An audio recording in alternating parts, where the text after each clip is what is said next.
वाणी प्रचारिणे निर्विशेष शून्यवादी पाश्चात्य देशतारिणे जय श्री कृष्ण चैतन्य प्रभु नित्यानंद श्री अद्वैत गदाधर श्रीवासादि गौर भक्तवृंद हरे कृष्ण कृष्ण कृष्ण हरे हरे हरे राम राम राम हरे हरे वाञ्छाकल्पतरुभ्यश्च कृपासिन्धुभ्यः च पतितानां पावनेभ्यो वैष्णवेभ्यो नमो नमः नमो विष्णुपादाय कृष्णपरिष्ठाय भूतले श्रीमते भक्तिविकास स्वामिनिधि नामिने जय जय श्री चैतन्य जय नित्यानंद जय द्वैत चंद्र जय गौर भक्त वृंद हरे कृष्ण ಶ್ರೀ ಚೈತನ್ಯ ಚರಿತಾಮೃತ ಆದಿ ಲೀಲಾ ಅಧ್ಯಾಯ 4 ಭಗವಾನ್ ಚೈತನ್ಯರ ಆವಿರ್ಭಾವದ ರಹಸ್ಯತಮ ಕಾರಣಗಳು. ನಾವು ಮೊದಲಿಂದ ಮೂರು ಮುಖ್ಯ ಕಾರಣಗಳನ್ನ ಮೆಲ್ಕು ಹಾಕೋಣ. ಆ ಮೂರು ಮುಖ್ಯ ಕಾರಣಗಳನ್ನ ನಾವು ಚೆನ್ನಾಗಿ ಅರ್ಥ ಮಾಡ್ಕೊಂಡ್ರೆ ಚೈತನ್ಯ ಚರಿತಾಮೃತ ಭಗವಂತನ ಅವತಾರದ ಬಗ್ಗೆ ನಮಗೆ ಸ್ಪಷ್ಟವಾಗಿ ಅರ್ಥ ಆಗುತ್ತೆ. ವೃಂದಾವನ ಲೀಲೆ ಮುಗಿಸಿ ಭಗವಂತ ಗೋಲೋಕ ಪ್ರವೇಶ ಮಾಡಿದ ನಂತರ ಗೋಲೋಕ ಸ್ವಧಾಮದಲ್ಲಿ ಕೂತು ಯೋಚನೆ ಮಾಡ್ತಾನೆ. ಚಿರಕಾಲ ನಾಹಿಕರಿ ಪ್ರೇಮ ಭಕ್ತಿ ದಾನ ಭಕ್ತಿ ವಿನಾ ಜಗತೇರ ನಾಹಿ ಅಪಸ್ಥಾನ. ಸ್ಟಾರ್ಟಿಂಗ್ ಅಲ್ಲಿ ಈ ಶ್ಲೋಕ ಬಂತು. ಏನ್ ಹೇಳ್ತಾರೆ? ನಾನು ಇಷ್ಟೆಲ್ಲ ಲೀಲೆ ಮಾಡಿದ್ರು ಕೂಡ ನನಗೆ ಅಸಂತೃಪ್ತಿ ಇದೆ, ಸ್ಯಾಟಿಸ್ಫ್ಯಾಕ್ಷನ್ ಇಲ್ಲ. ಏನಕ್ಕೆ ಅಂದ್ರೆ ನಾನು ನನ್ನ ಪ್ರೇಮಿ ಭಕ್ತರಿಗೆ ನಿಜವಾದ ಪ್ರೇಮ ದಾನ ಮಾಡಿಲ್ಲ. ನಾನು ಚಿರಕಾಲ ನಾಹಿಕರಿ ಪ್ರೇಮ ಭಕ್ತಿ ದಾನ ಕೊಟ್ಟಿಲ್ಲ ನಾನು. ಸೊ ಅದಕ್ಕೆ ಕಲಿಯುಗದಲ್ಲಿ ಮತ್ತೆ ನಾನು ಅವತಾರ ಮಾಡಿ ಬರ್ತೀನಿ. ಆದ್ರೆ ಈ ವರ್ಷ ಈ ಸಲ ನಾನು ಭಗವಂತನಾಗಿ ಬರೋದಿಲ್ಲ, ಭಕ್ತನಾಗಿ ಬರ್ತೀನಿ. ಅದಕ್ಕೆ ಮೂರು ಕಾರಣ ಏನಂದ್ರೆ, ರಾಧಾರಾಣಿಯ ಪ್ರೇಮವನ್ನ ಸವಿಬೇಕು. ರಾಧಾರಾಣಿಯನ್ನ ಪ್ರೇಮದ ಗುರಿಯಾಗಿ ಇಟ್ಟು ತನ್ನನ್ನ ಪ್ರೇಮದ ವಸ್ತು ಆಗಿ ಇಟ್ಕೊಂಡು ಇಬ್ಬರ ಭಾವವನ್ನ ಒಬ್ಬರಲ್ಲೇ ಧರಿಸಿ ನಾನು ಬರ್ಬೇಕು ಈ ಸಲ. ಎರಡನೇ ಕಾರಣ, ತನ್ನಲ್ಲೇ ಇದ್ದ ಆ ದಿವ್ಯ ಪ್ರೇಮದ ಸ್ವಾದವನ್ನ ತಾನೇ ಅರ್ಥ ಮಾಡ್ಕೋಬೇಕು ಅನ್ನೋ ಅಪೇಕ್ಷೆ ಆಯ್ತು. ಇವಾಗ ರಸಗುಲ್ಲಾಗಿ ಯೋಚನೆ ಬರುತ್ತೆ, ನಾನು ಎಷ್ಟು ಟೇಸ್ಟ್ ಇದ್ದೀನಿ ನನ್ಗೆ ಗೊತ್ತಿಲ್ವಲ್ಲ, ಯಾಕಂದ್ರೆ ನಾನು ತಿಂದಿಲ್ವಲ್ಲ, ಅದಕ್ಕೆ ಗೊತ್ತಾಗ್ತಾ ಇಲ್ಲ. ರಸಗುಲ್ಲನ ಇನ್ನೊಬ್ರು ತಿಂದಿದ್ದಾರೆ, ಅದಕ್ಕೆ ಅವ್ರಿಗೆ ಆ ಟೇಸ್ಟ್ ಅರ್ಥ ಆಗ್ತದೆ. ಬಟ್ ನನ್ನ ಟೇಸ್ಟ್ ನನಗೆ ಅರ್ಥ ಆಗ್ಬೇಕಾದ್ರೆ ನಾನೇ ತಿನ್ಬೇಕು ಅಂತ ರಸಗುಲ್ಲ ಯೋಚನೆ ಮಾಡ್ದಂಗೆ ಅರ್ಥ. ಸೊ ಕೃಷ್ಣ ಆ ರಸ ಇದೆಯಲ್ಲ, ಆ ದಿವ್ಯ ರಸವನ್ನ ತಾನೂ ಸವಿಬೇಕು, ನಾನೇ ಅದನ್ನ ಸವಿದು ನೋಡ್ಬೇಕು ಹೇಗಿದೆ ಅಂತ ಅದೊಂದು ಆಸೆ ಪಡ್ತಾನೆ. ಅಪೇಕ್ಷೆ, ಭಗವಂತನಿಗೂ ಅಪೇಕ್ಷೆ. ಆಮೇಲೆ ಭಗವಂತನಲ್ಲಿ ರಾಧಾರಾಣಿಗಿದ್ದ ಆಕರ್ಷಣೆ ಎಂತದ್ದು, ಏನೋ ಒಂದು ಮ್ಯಾಗ್ನೆಟಿಕ್ ಪವರ್ ಇರ್ಬೇಕಲ್ಲ, ಅದು ಆ ಆಕರ್ಷಣೆ ಎಂತದ್ದು ಅಂತ ನಾನು ಅರ್ಥ ಮಾಡ್ಕೋಬೇಕು. ಅದಕ್ಕೆ ಮೊದಲು ಆ ಆಕರ್ಷಣೆಯ ಸವಿಯನ್ನ ಸ್ವಯಂ ತಾನೇ ಸವಿದು ತಾನೇ ಅದನ್ನ ಟೇಸ್ಟ್ ಮಾಡಿ ತನ್ನ ಪ್ರೇಮದ ಮಾಧುರ್ಯವನ್ನ ತಾನೇ ಅರ್ಥ ಮಾಡ್ಕೋಬೇಕು. ಸೊ ಹೀಗಾಗಿ ರಾಧಾರಾಣಿಯ ಭೂಮಿಕೆಯನ್ನ ಭಗವಂತ ನಿರ್ವಹಣೆ ಮಾಡ್ತಾನೆ. ಅಂದ್ರೆ ಶ್ರೀ ಚೈತನ್ಯ ಮಹಾಪ್ರಭು ರಾಧಾರಾಣಿಯ ಭಾವದಲ್ಲಿ ಬಂದಿದ್ದಾರೆ. ಸೊ ನಮಗೆ ಮಹಾಪ್ರಭು ನೋಡಿದ ತಕ್ಷಣ ಏನ್ ಅನ್ಸ್ಬೇಕು? ನಮ್ಗೆ ರಾಧಾರಾಣಿಯ ಭಾವ, ಆ ವಿರಹ ಭಾವ ಅಂತ ಅನಿಸ್ಬೇಕು. ಇದು ಎರಡನೇ ಕಾರಣ. ಆಮೇಲೆ ಮೂರನೇ ಕಾರಣ, ನನ್ನನ್ನ ಪ್ರೀತಿಸಿದಾಗ, ಆ ಅಲೌಕಿಕ ಪ್ರೇಮದಲ್ಲಿ ತೊಡಗಿದ್ದಾಗ ಭಕ್ತರು ಅವ್ರಿಗಾದಂತಹ ಅನುಭವ ಇದೆಯಲ್ಲ, ಕೃಷ್ಣನನ್ನ ಪ್ರೀತಿಸಿದ ಅನುಭವ ಆಗುತ್ತಲ್ಲ, ಆ ಅನುಭವವನ್ನ ನಾನು ಸವಿಬೇಕು. ಒಂದು, ನನ್ನಲ್ಲಿರೋ ಆಕರ್ಷಣೆ ನಾನು ಸವಿಬೇಕು. ನೋಡಿ, ನನ್ನಲ್ಲಿರೋ ಆಕರ್ಷಣೆಯನ್ನ ನಾನು ಸವಿಬೇಕು. ನನ್ನ ನೋಡಿದಾಗ ರಾಧಾರಾಣಿಗೆ ಏನ್ ಆನಂದ ಆಗುತ್ತೆ, ಆ ಆನಂದವನ್ನು ಸವಿಬೇಕು. ಅಂದ್ರೆ ಪ್ರೇಮದ ವಸ್ತು ಕೂಡ ತಾನೇ ಆಗಬೇಕು, ಪ್ರೇಮದ ಗುರಿಯೂ ತಾನೇ ಆಗಬೇಕು ಅಂತ ಹೇಳಿ ರಾಧಾರಾಣಿಯ ಮನೋಭೂಮಿಕೆಯನ್ನ ಕೃಷ್ಣ ನಿಭಾಯಿಸ್ತಾನೆ. ಅಂದ್ರೆ ಕೃಷ್ಣ ರಾಧಾರಾಣಿ ಸ್ಥಾನದಲ್ಲಿ ನಿಂತು ಆ ಸುಖ ಅನುಭವವನ್ನ ಪಡಿಬೇಕು. ಇದು ಕೃಷ್ಣನ ರಹಸ್ಯತಮ ಅವತಾರಕ್ಕೆ ಕಾರಣ. ಅದಕ್ಕೆ ಚನ್ನಾವತಾರ. ಶ್ರೀ ಚೈತನ್ಯ ಮಹಾಪ್ರಭು ಕೃಷ್ಣನ ಚನ್ನಾವತಾರ, ಕೃಷ್ಣನೇ. ಆದ್ರೆ ಈ ಭೌತಿಕ ಜಗತ್ತಿಗೆ ಬಂದಾಗ ತಾನು ಗೃಹಸ್ಥ ಲೀಲೆ ಮಾಡ್ತಾರೆ, ಸನ್ಯಾಸಿ ಲೀಲೆ ಮಾಡ್ತಾರೆ, ಬಾಲಲೀಲೆ ಮಾಡ್ತಾರೆ. ಈ ರಸವನ್ನ ಆಸ್ವಾದನೆ ಮಾಡಬೇಕು. ಆ ರಸದ ಆಸ್ವಾದನೆ ಕೃಷ್ಣನಿಗೂ ಕೂಡ ಖುಷಿ ಕೊಡುತ್ತೆ. ಸೊ ಇದು ಮೂರು ಮುಖ್ಯ ರಹಸ್ಯತಮ ಕಾರಣಗಳು. ಇದನ್ನ ಗ್ರಂಥಕರ್ತರು ಕವಿರಾಜ ಕೃಷ್ಣದಾಸ ಗೋಸ್ವಾಮಿಗಳು ನಮಗೆ ಅದನ್ನ ವಿವರಿಸ್ತಾ ಹೋಗ್ತಾರೆ. ಈಗ ಕೃಷ್ಣನಿಗೆ ಒಂದು ಆಮ್, ಉನ್ಮಾದ ಬರುತ್ತೆ, ಪ್ರೇಮದ ಉನ್ಮಾದ, ಹುಚ್ಚು. ಹುಚ್ಚು ಅಂದ್ರೆ ಅದು ಭೌತಿಕ ಹುಚ್ಚು ಅಲ್ಲ, ಅದು ಮೆಟೀರಿಯಲ್ ಮ್ಯಾಡ್ನೆಸ್ ಅಲ್ಲ, ಅದು ಸ್ಪಿರಿಚುವಲ್ ಮ್ಯಾಡ್ನೆಸ್. ಅದಕ್ಕೆ ಉನ್ಮಾದ ಅಂತ ಹೇಳ್ತಾರೆ. ಕೃಷ್ಣನಿಗೆ ಒಂದು ಉನ್ಮಾದ ಆಗುತ್ತೆ. ಏನದು? ಪೂರ್ಣಾನಂದಮಯ ಆಮಿ ಚಿನ್ಮಯ ಪೂರ್ಣ ಸತ್ವ. ಕೃಷ್ಣ ಆಮಿ ಪೂರ್ಣ ಚಿನ್ಮಯ, ನಾನು ಪೂರ್ಣ ಚಿನ್ಮಯ, ನನಗೆ ಸಂಪೂರ್ಣ ಆನಂದ ಇದೆ, ನನಗೆ ಸಂಪೂರ್ಣ ಜ್ಞಾನ ಇದೆ, ನಾನು ಸಂಪೂರ್ಣ, ಸರ್ವ ಸಂಪೂರ್ಣ ನಾನು. ಅದಕ್ಕೆ ನನ್ನ ಭಗವಾನ್ ಅಂತ ಕರೀತಾರೆ. ಆದ್ರೆ ನಮ್ಮ ಹತ್ರ ಸಂಪೂರ್ಣ ಯಾವುದೂ ಇಲ್ಲ, ಎಲ್ಲ ಸ್ವಲ್ಪ ಸ್ವಲ್ಪ ಸ್ವಲ್ಪ ಸ್ವಲ್ಪ ಇದೆ ಅಷ್ಟೇ. ಆದ್ರೆ ಭಗವಂತ ಸಂಪೂರ್ಣದಲ್ಲೇ ಸಂಪೂರ್ಣ ಅವನು. ಆದ್ರೂ ಕೂಡ ನನಗೆ ಇನ್ನೂ ಏನೋ ಬೇಕು ಅಂತ ಆಸೆ ಆಗ್ತಾ ಇದೆ ಅಂದ್ರೆ, ಆ ಸಂಪೂರ್ಣಕ್ಕಿಂತನೂ ಮೇಲೆ ಇನ್ನೇನು ಇರ್ಬೋದಲ್ವಾ? ಹಾಗಾದ್ರೆ ಅರ್ಥ ಆಗ್ತಿದ್ಯಾ? ನಿಧಾನಕ್ಕೆ ಅರ್ಥ ಮಾಡ್ಕೊಳ್ಳೋಣ. ಕೃಷ್ಣ ಸಂಪೂರ್ಣನ, ಪರಿಪೂರ್ಣನ ಅವನು? ಅವನಿಗೆ ಏನಾದ್ರು ಬೇಕು ಬೇಡ ಅಂತ ಏನಾದ್ರು ಇದೆಯಾ? ಅವನಿಗೆ ಸುಖ ದುಃಖದ ಅನುಭವ ಇದೆಯಾ? ಭೌತಿಕ ಗುಣಗಳ ಅನುಭವ ಇದೆಯಾ? ಏನೋ ಕೊರತೆ ಇದೆಯಾ? ಯಾರ ಮೇಲೆ ಅದು ದ್ವೇಷ ಇದೆಯಾ? ಇಲ್ಲ ಅಲ್ವಾ? ಎಲ್ಲ ಪೂರ್ಣಮದ ಪೂರ್ಣಮಿದಂ ಪೂರ್ಣಾತ್ ಪೂರ್ಣಮುದಚ್ಯತೆ ಪೂರ್ಣಸ್ಯ ಪೂರ್ಣಮಾದಾಯ ಪೂರ್ಣಮೇವ ಅವಶಿಷ್ಯತೆ. ಸಂಪೂರ್ಣ ಕೃಷ್ಣ ಪೂರ್ಣ. ಆ ಪೂರ್ಣನಾದವನಿಗೂ ಕೂಡ ಇನ್ನೂ ಏನೋ ಬೇಕು ಅಂತ ಆಸೆ ಆಗ್ತಾ ಇದೆ ಅಂದ್ರೆ, ಹಾಗಾದ್ರೆ ಆ ಪೂರ್ಣಕ್ಕಿಂತನೂ ಮಿಗಿಲಾಗಿ ಏನೋ ಒಂದಿದೆ ಅಂತ ಆಯ್ತು. ಆಯ್ತಾ? ಅರ್ಥ ಆಯ್ತಾ ಇದು? ಹಾಗಾದ್ರೆ ಯಾವುದು ಪೂರ್ಣ? ಯಾವಾಗ ಪೂರ್ಣ ಆಗುತ್ತೆ? ಸರ್, ರಾಧಾರಾಣಿಯ ಪ್ರೀತಿಯನ್ನ ಪಡಿಬೇಕು ಅಂತ ಆಸೆ ಆಯ್ತು ಕೃಷ್ಣನಿಗೆ. ಆ ಪೂರ್ಣಾನಂದಮಯ ಆಮಿ, ನಾನು ಪೂರ್ಣಾನಂದ, ಚಿನ್ಮಯ ಪೂರ್ಣ ತತ್ವ, ತತ್ವದಲ್ಲೂ ನಾನು ಪೂರ್ಣ, ಆನಂದದಲ್ಲೂ ಪೂರ್ಣ, ಜ್ಞಾನದಲ್ಲೂ ಪೂರ್ಣ, ವೈರಾಗ್ಯದಲ್ಲೂ ಪೂರ್ಣ, ಎಲ್ಲದಲ್ಲೂ ಪೂರ್ಣ. ಆದ್ರೂ ರಾಧಿಕಾರ ಪ್ರೇಮೆ ಆಮ ಕರಾಯ ಉನ್ಮತ್ತ. ಆದ್ರೆ ಈ ರಾಧಾರಾಣಿ ಪ್ರೀತಿ ನನ್ನನ್ನ ಅಷ್ಟು ಹುಚ್ಚಿಡಿಸ್ಬಿಡುತ್ತಲ್ಲ. ಹಾಗಾದ್ರೆ ಪೂರ್ಣಕ್ಕಿಂತನೂ ಯಾವುದೋ ಒಂದು ವಸ್ತು ಶ್ರೇಷ್ಠ ಇದೆ. ಇದು ಭಗವಂತನ ವಿಚಾರ. ಸೊ ಕೃಷ್ಣನ ಮನಸ್ಸಲ್ಲೂ ಕೂಡ ಒಂದು ಉನ್ಮತ್ತತೆ ಬರುತ್ತೆ. ರಾಧಿಕಾಳ ಪ್ರೀತಿ ನನ್ನನ್ನು ಹುಚ್ಚಿಡಿಸುತ್ತಲ್ಲ, ಇದೆಯಂತದ್ದು. ಹಾಗಾದ್ರೆ ಆ ಪ್ರೀತಿ ಅಂದ್ರೆ ಇನ್ನೆಷ್ಟು ದೊಡ್ಡದಿರುತ್ತೆ? ಅದಕ್ಕಿಂತ ದೊಡ್ಡ ವಸ್ತು ಯಾವುದು ಇಲ್ಲ ಜಗತ್ತಲ್ಲಿ. ಪ್ರೀತಿಗಿಂತ ದೊಡ್ಡ ವಸ್ತು ಯಾವುದು ಇಲ್ಲ. ಭಗವಂತನ ಸಂಪೂರ್ಣ ಐಶ್ವರ್ಯವನ್ನೂ ಕೂಡ ಮೀರಿಸುತ್ತೆ ಆ ಪ್ರೀತಿ.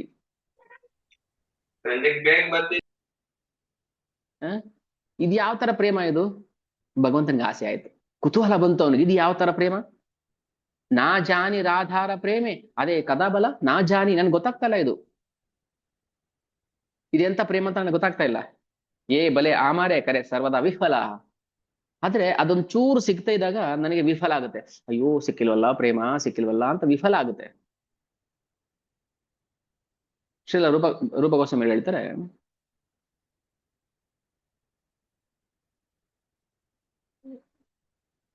ಕೃಷ್ಣ ಪ್ರೇಮದಲ್ಲಿ ನಾವು ಭಿಕ್ಷುಕರಾಗ್ಬೇಕಂತೆ. ಭಿಕ್ಷುಕ ಏನ್ ಮಾಡ್ತಾನೆ ಅಂದ್ರೆ, ಸ್ವಲ್ಪ ಸ್ವಲ್ಪನೇ ಕೂಡಿಡ್ತಾನೆ. ಎಲ್ಲಾನು ಕೂಡಿಟ್ಟು ಕೂಡಿಟ್ಟು ಕೂಡಿಟ್ಟು ಅದನ್ನ ಖರ್ಚು ಮಾಡೋದಿಲ್ಲ, ಜೋಪಾನವಾಗಿ ಕಾಪಾಡ್ತಿರ್ತಾನೆ. ಅದ್ರ ಬಗ್ಗೆನೇ ಯೋಚನೆ ಮಾಡ್ತಿರ್ತಾನೆ. ಇವತ್ತಿಷ್ಟ ಆಯ್ತು, ಇವತ್ತಿಷ್ಟು ಪೈಸಾ ಲಾಭ ಬಂತು, ಇವತ್ತಿಷ್ಟು ಪೈಸಾ ಕಲೆಕ್ಟ್ ಆಯ್ತು, ಎಲ್ಲ ಒಟ್ಟಾಗಿ ಇಷ್ಟು ರೂಪಾಯಿ ಇದೆ ಅಂತ. ಆ ಭಿಕ್ಷುಕ ಹೇಗೆ ಆ ಭಿಕ್ಷೆ ಹಣವನ್ನ ಕೂಡಿಟ್ಟು ಅದನ್ನ ಧ್ಯಾನ ಮಾಡ್ತಿರ್ತಾನೋ, ಹಾಗೆ ನಾನು ಆಗ್ಬೇಕು. ನಾನು ಕೃಷ್ಣನ ಪ್ರೇಮದ ಭಿಕ್ಷೆಯಲ್ಲಿ ನಾನು ಕೂಡಿಡ್ಬೇಕು. ಕೂಡಿಟ್ಟು ಕೂಡಿಟ್ಟು ಅದ್ರ ಬಗ್ಗೆ ಯೋಚನೆ ಮಾಡ್ಬೇಕು. ನಾನು ಒಬ್ಬ ಭಿಕ್ಷುಕನೇ. ಯಾರಾದ್ರೂ ಕೃಷ್ಣ ಭಕ್ತರನ್ನ ಭಿಕ್ಷುಕ ಅಂದ್ರೆ ಖುಷಿ ಪಡ್ಬೇಕು. ತುಂಬಾ ಧನ್ಯವಾದ ರೀ ನಿಮ್ಗೆ, ನಾವು ಭಿಕ್ಷುಕರು. ಹೌದು, ನಾವು ಭಿಕ್ಷುಕರಾಗ್ಬೇಕು. ಯಾಕೆ? ಕೃಷ್ಣನು ಭಿಕ್ಷುಕನಾಗ್ತಾನೆ ನೋಡಿ. ಕೃಷ್ಣನು ನಾ ಜಾನಿ ರಾಧಾರ ಪ್ರೇಮೆ ಅದೇ ಕಥಾಬಲ. ಅದ್ ಯಾವ ಪ್ರೇಮ ನನ್ನನ್ನ ಹುಚ್ಚಿನಂಗ್ ಮಾಡ್ತಾ ಇದೆ? ಆ ಪ್ರೇಮದ ಸಾಮರ್ಥ್ಯವನ್ನು ನಾ ಜಾನಿ, ನನ್ಗೆ ಗೊತ್ತಾಗ್ತಾ ಇಲ್ವಲ್ಲ ಅದು. ಅದಕ್ಕೆ ನಾನು ಶ್ರೀಮತಿ ರಾಧಾರಾಣಿಯನ್ನ ಗುರುವಾಗಿ ಸ್ವೀಕಾರ ಮಾಡ್ತೀನಿ. ನೋಡಿ ಎಷ್ಟು ಚೆನ್ನಾಗಿದೆ ರಸ. ಯಾಕೆ ರಸಾಸ್ವಾದನೆ ಮಾಡಕ್ಕೆ ಜನ ಬರ್ತಾ ಇಲ್ಲ? ಯಾಕೆ ಡಿವೋಟಿಸ್ ಬರಬಾರ್ದು ಕೃಷ್ಣನ ಆಸ್ವಾದನೆ ಮಾಡೋದಕ್ಕೆ? ನಾವು ಕಲ್ಲು, ನಮ್ಮ ಹೃದಯ ಕಲ್ಲಾಗಿ ಕೂತಿದೆ. ನಾ ಹೇಳ್ತಾ ಇರ್ತೀನಿ ಪದೇ ಪದೇ, ಒಂದು ಅಕ್ಷರ ಮಿಸ್ ಆದ್ರೂ ವಿಫಲ ಆಗ್ಬೇಕು ನಮ್ಗೆ. ಅಯ್ಯೋ ಏನು ಮಿಸ್ ಆಯ್ತಲ್ಲ ಇವತ್ತು ಚೇತನ ಚರಿತಾಮೃತದಲ್ಲಿ, ಏನ್ ಹೇಳ್ಬಿಟ್ರೋ ಏನೋ. ವಿಫಲತೆನೇ ಇಲ್ಲ ನಮ್ಮಲ್ಲಿ. ನಮಗೀಗ ಅರ್ಥ ಆಗುತ್ತಲ್ವಾ? ನಮಗೆ ಸಾಫ್ಟ್ ಹಾರ್ಟ್ ಇಡಬೇಕು. ಕೃಷ್ಣನ ರಸಾಸ್ವಾದನೆಯನ್ನ ಕಥೆಯನ್ನ ಕೇಳಿ ಮನಸ್ಸು ಕರಗುವಂತವ್ರು ಬೇಕು. ಕಲ್ಲು ಮನಸ್ಸವ್ರನ್ನ ಕರೆದು ಕೂರಿಸಿ ಅವ್ರಿಗೆ ಎಷ್ಟು ಹೇಳಿದ್ರು ಗೋರ್ ಕಲ್ಲ ಮೇಲೆ ಮಳೆ ಸೋದ್ರೆ ಏನೂ ಪ್ರಯೋಜನ ಆಗೋದಿಲ್ಲ.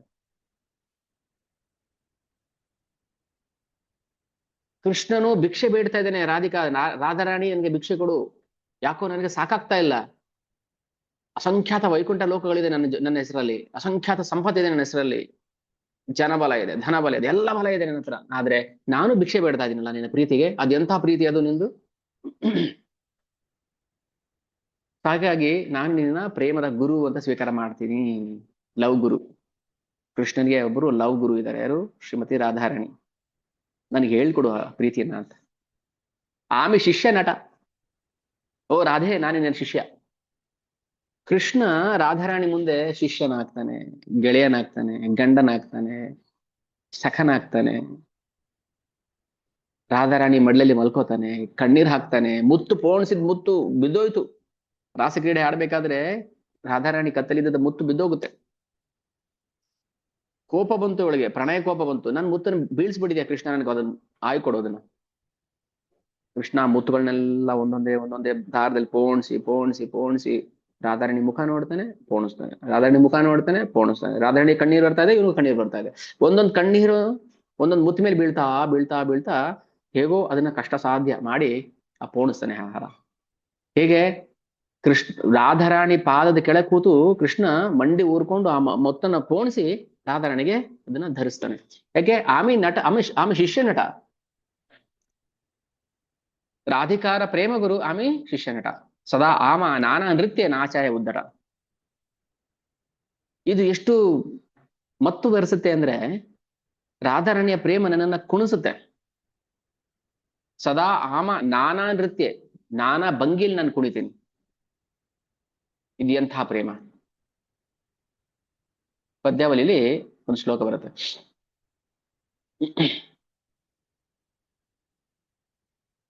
ಅಲ್ಲಿ ಡಿಸ್ಕಷನ್ ನಡೀತಾ ಇದೆ ರಾಧಾರಾಣಿ ಮತ್ತೆ ಗೋಪಿ ನಡುವೆ.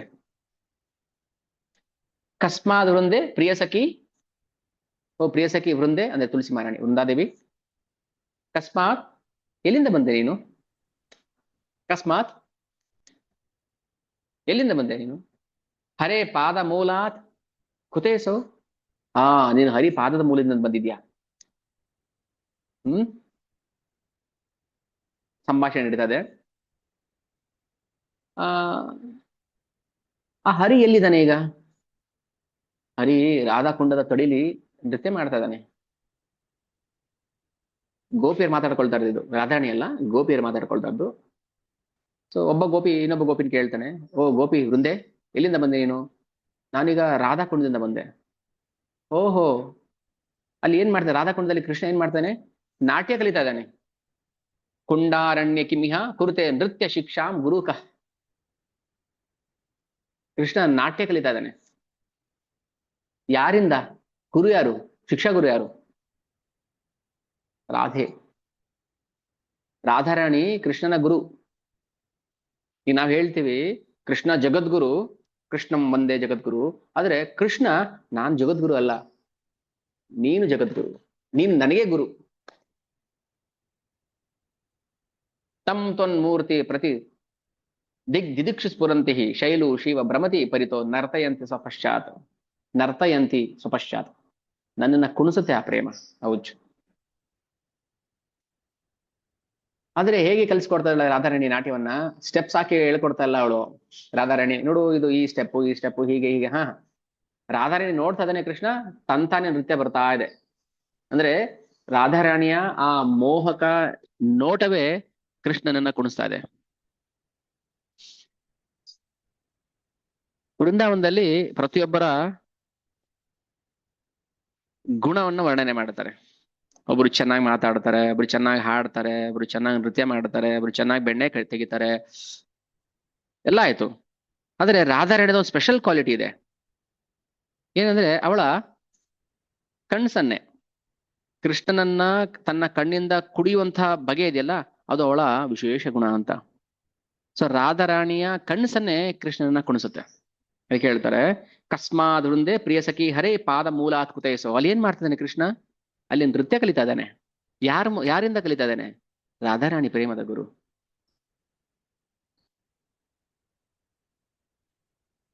ಸೊ ಎಲ್ಲಿ ರಾಧಾರಾಣಿ ಇಡ್ತಾಳೆ ಅಲ್ಲಿ ಕೃಷ್ಣ ತಲೆ ತೂಗ್ತಾ ಬರ್ತಾ ಇರ್ತಾನೆ. ಎಲ್ಲಿ ರಾಧಾರಾಣಿ ಎಲ್ಲ ಕೃಷ್ಣ ಒಬ್ಬನೇ ಇರ್ತಾನೆ ಅವನಿಗೆ ಖುಷಿ ಇರೋದಿಲ್ಲ. ಯಾಕಂದ್ರೆ ರಾಧಾರಾಣಿ ಕೃಷ್ಣನ ಹ್ಲಾದಿನಿ ಶಕ್ತಿ, ಆಹ್ಲಾದ, ಖುಷಿಯನ್ನು ಕೊಡುವಂತ ಶಕ್ತಿ, ಆನಂದವನ್ನು ಕೊಡುವಂತ ಶಕ್ತಿ. ಎಲ್ಲಿ ರಾಧಾರಾಣಿ ಇಲ್ಲ ಅಲ್ಲಿ ಕೃಷ್ಣನ ಖುಷಿ ಇಲ್ಲ. ನಿಜ ಪ್ರೇಮಾಸ್ವಾದೆ ಮೋರ ಹಯ ಹೇ ಆಹ್ಲಾದ, ತಾಹಾ ಹತೆ ಕೋಟಿ ಗುಣ ರಾಧಾ ಪ್ರೇಮಾಸ್ವಾದ. ಶ್ರೀಮತಿ ರಾಧಾರಾಣಿ ಅವಳನ್ನು ನೋಡ್ತಾ ಇದ್ರೆ ನನಗೆ ಹುಚ್ಚೆದ್ದು ಕುಣಿಬೇಕು ಅಂತ ಆಸೆ ಆಗುತ್ತೆ. ನಾನು ಕುಣಿತಾ ಇದ್ರೆ ರಾಧಾರಾಣಿ ಆನಂದ ಹೆಚ್ಚಾಗುತ್ತೆ. ಎಷ್ಟು ಹೆಚ್ಚಾಗುತ್ತೆ? ತಾಹಾ ಹತೆ ಕೋಟಿ ಗುಣ. ನಾನು ಎಷ್ಟು ಆನಂದ ಪಡ್ತೀನೋ ಅದಕ್ಕೆ ಕೋಟಿ ಕೋಟಿ ಪಟ್ಟು ರಾಧಾರಾಣಿ ಖುಷಿ ಪಡ್ತಾಳೆ. ಅವಳ ಸೌಂದರ್ಯ ಹೆಚ್ಚಾಗುತ್ತೆ.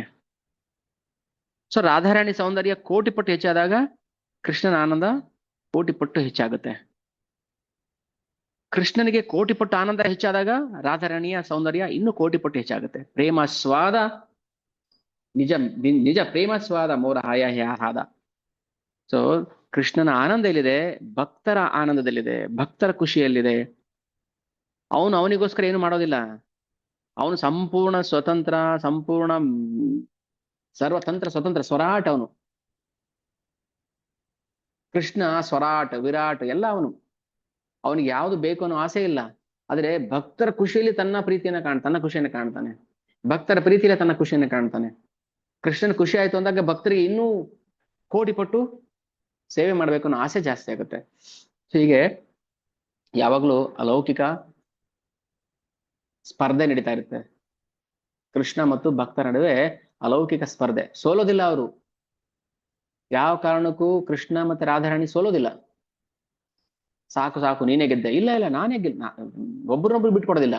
ಕೃಷ್ಣ ರಾಧಾರಾಣಿಗೆ ನೀನ್ ಗೆದ್ದೆ ಅಂದ್ರೆ ಕೃಷ್ಣ ಇಲ್ಲ ನಾನೇ ಗೆಲ್ಬೇಕು, ನೀನ್ ಗೆಲ್ಬೇಕು, ನಿನ್ನ ಗೆಲ್ಸ್ಬೇಕು ನಾನು.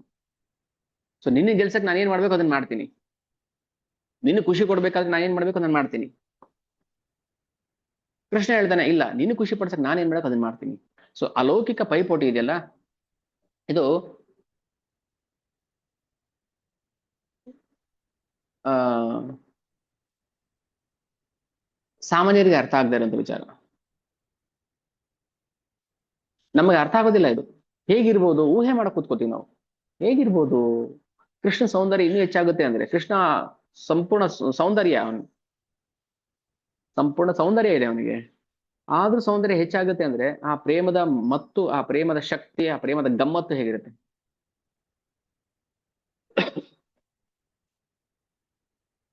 ಅದನ್ನ ಕೃಷ್ಣನೇ ಯೋಚನೆ ಮಾಡ್ತಾನೆ. ರಾಧಾ ಪ್ರೇಮ ವಿಭೂಯಾರ ಬಾಡಿತೆ ನಾಹಿತ್ ಹೈ. ರಾಧಾ ಸರ್ವವ್ಯಾಪಿ. ರಾಧಾರಾಣಿ ಪ್ರೇಮ ಸರ್ವವ್ಯಾಪಿ. ಎಲ್ಲ ಕಡೆ ರಾಧಾರಾಣಿ ಪ್ರೇಮ ತುಂಬಿ ತುಳುಕಾಡ್ತಾ ಇದೆ.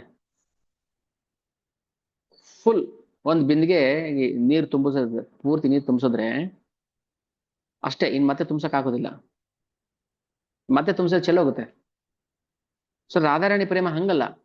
ಸರ್ವವ್ಯಾಪಿ ಆಗಿದ್ರು ಕೂಡ ಅದು ಇನ್ನೂ ತಥಾಪಿಸೆ ಕ್ಷಣೆ ಕ್ಷಣೆ ಬಾಡೆಯೇ ಸದಾಯಿ. ತಥಾಪಿ ಆದ್ರೂ ಕೂಡ ಕ್ಷಣೆ ಕ್ಷಣೆ ಬಾಡೆಯೇ ಬೆಳಿತಾ ಹೋಗ್ತಾ ಇರುತ್ತೆ, ಹೆಚ್ಚಾಗ್ತಾ ಹೋಗ್ತಾ ಇರುತ್ತೆ. ಸೊ ಅದಕ್ಕೆ ರಾಧಾರಾಣಿ ಪ್ರೇಮಕ್ಕಿಂತ ಶ್ರೇಷ್ಠವಾದದ್ದು ಖಂಡಿತವಾಗಿಯೂ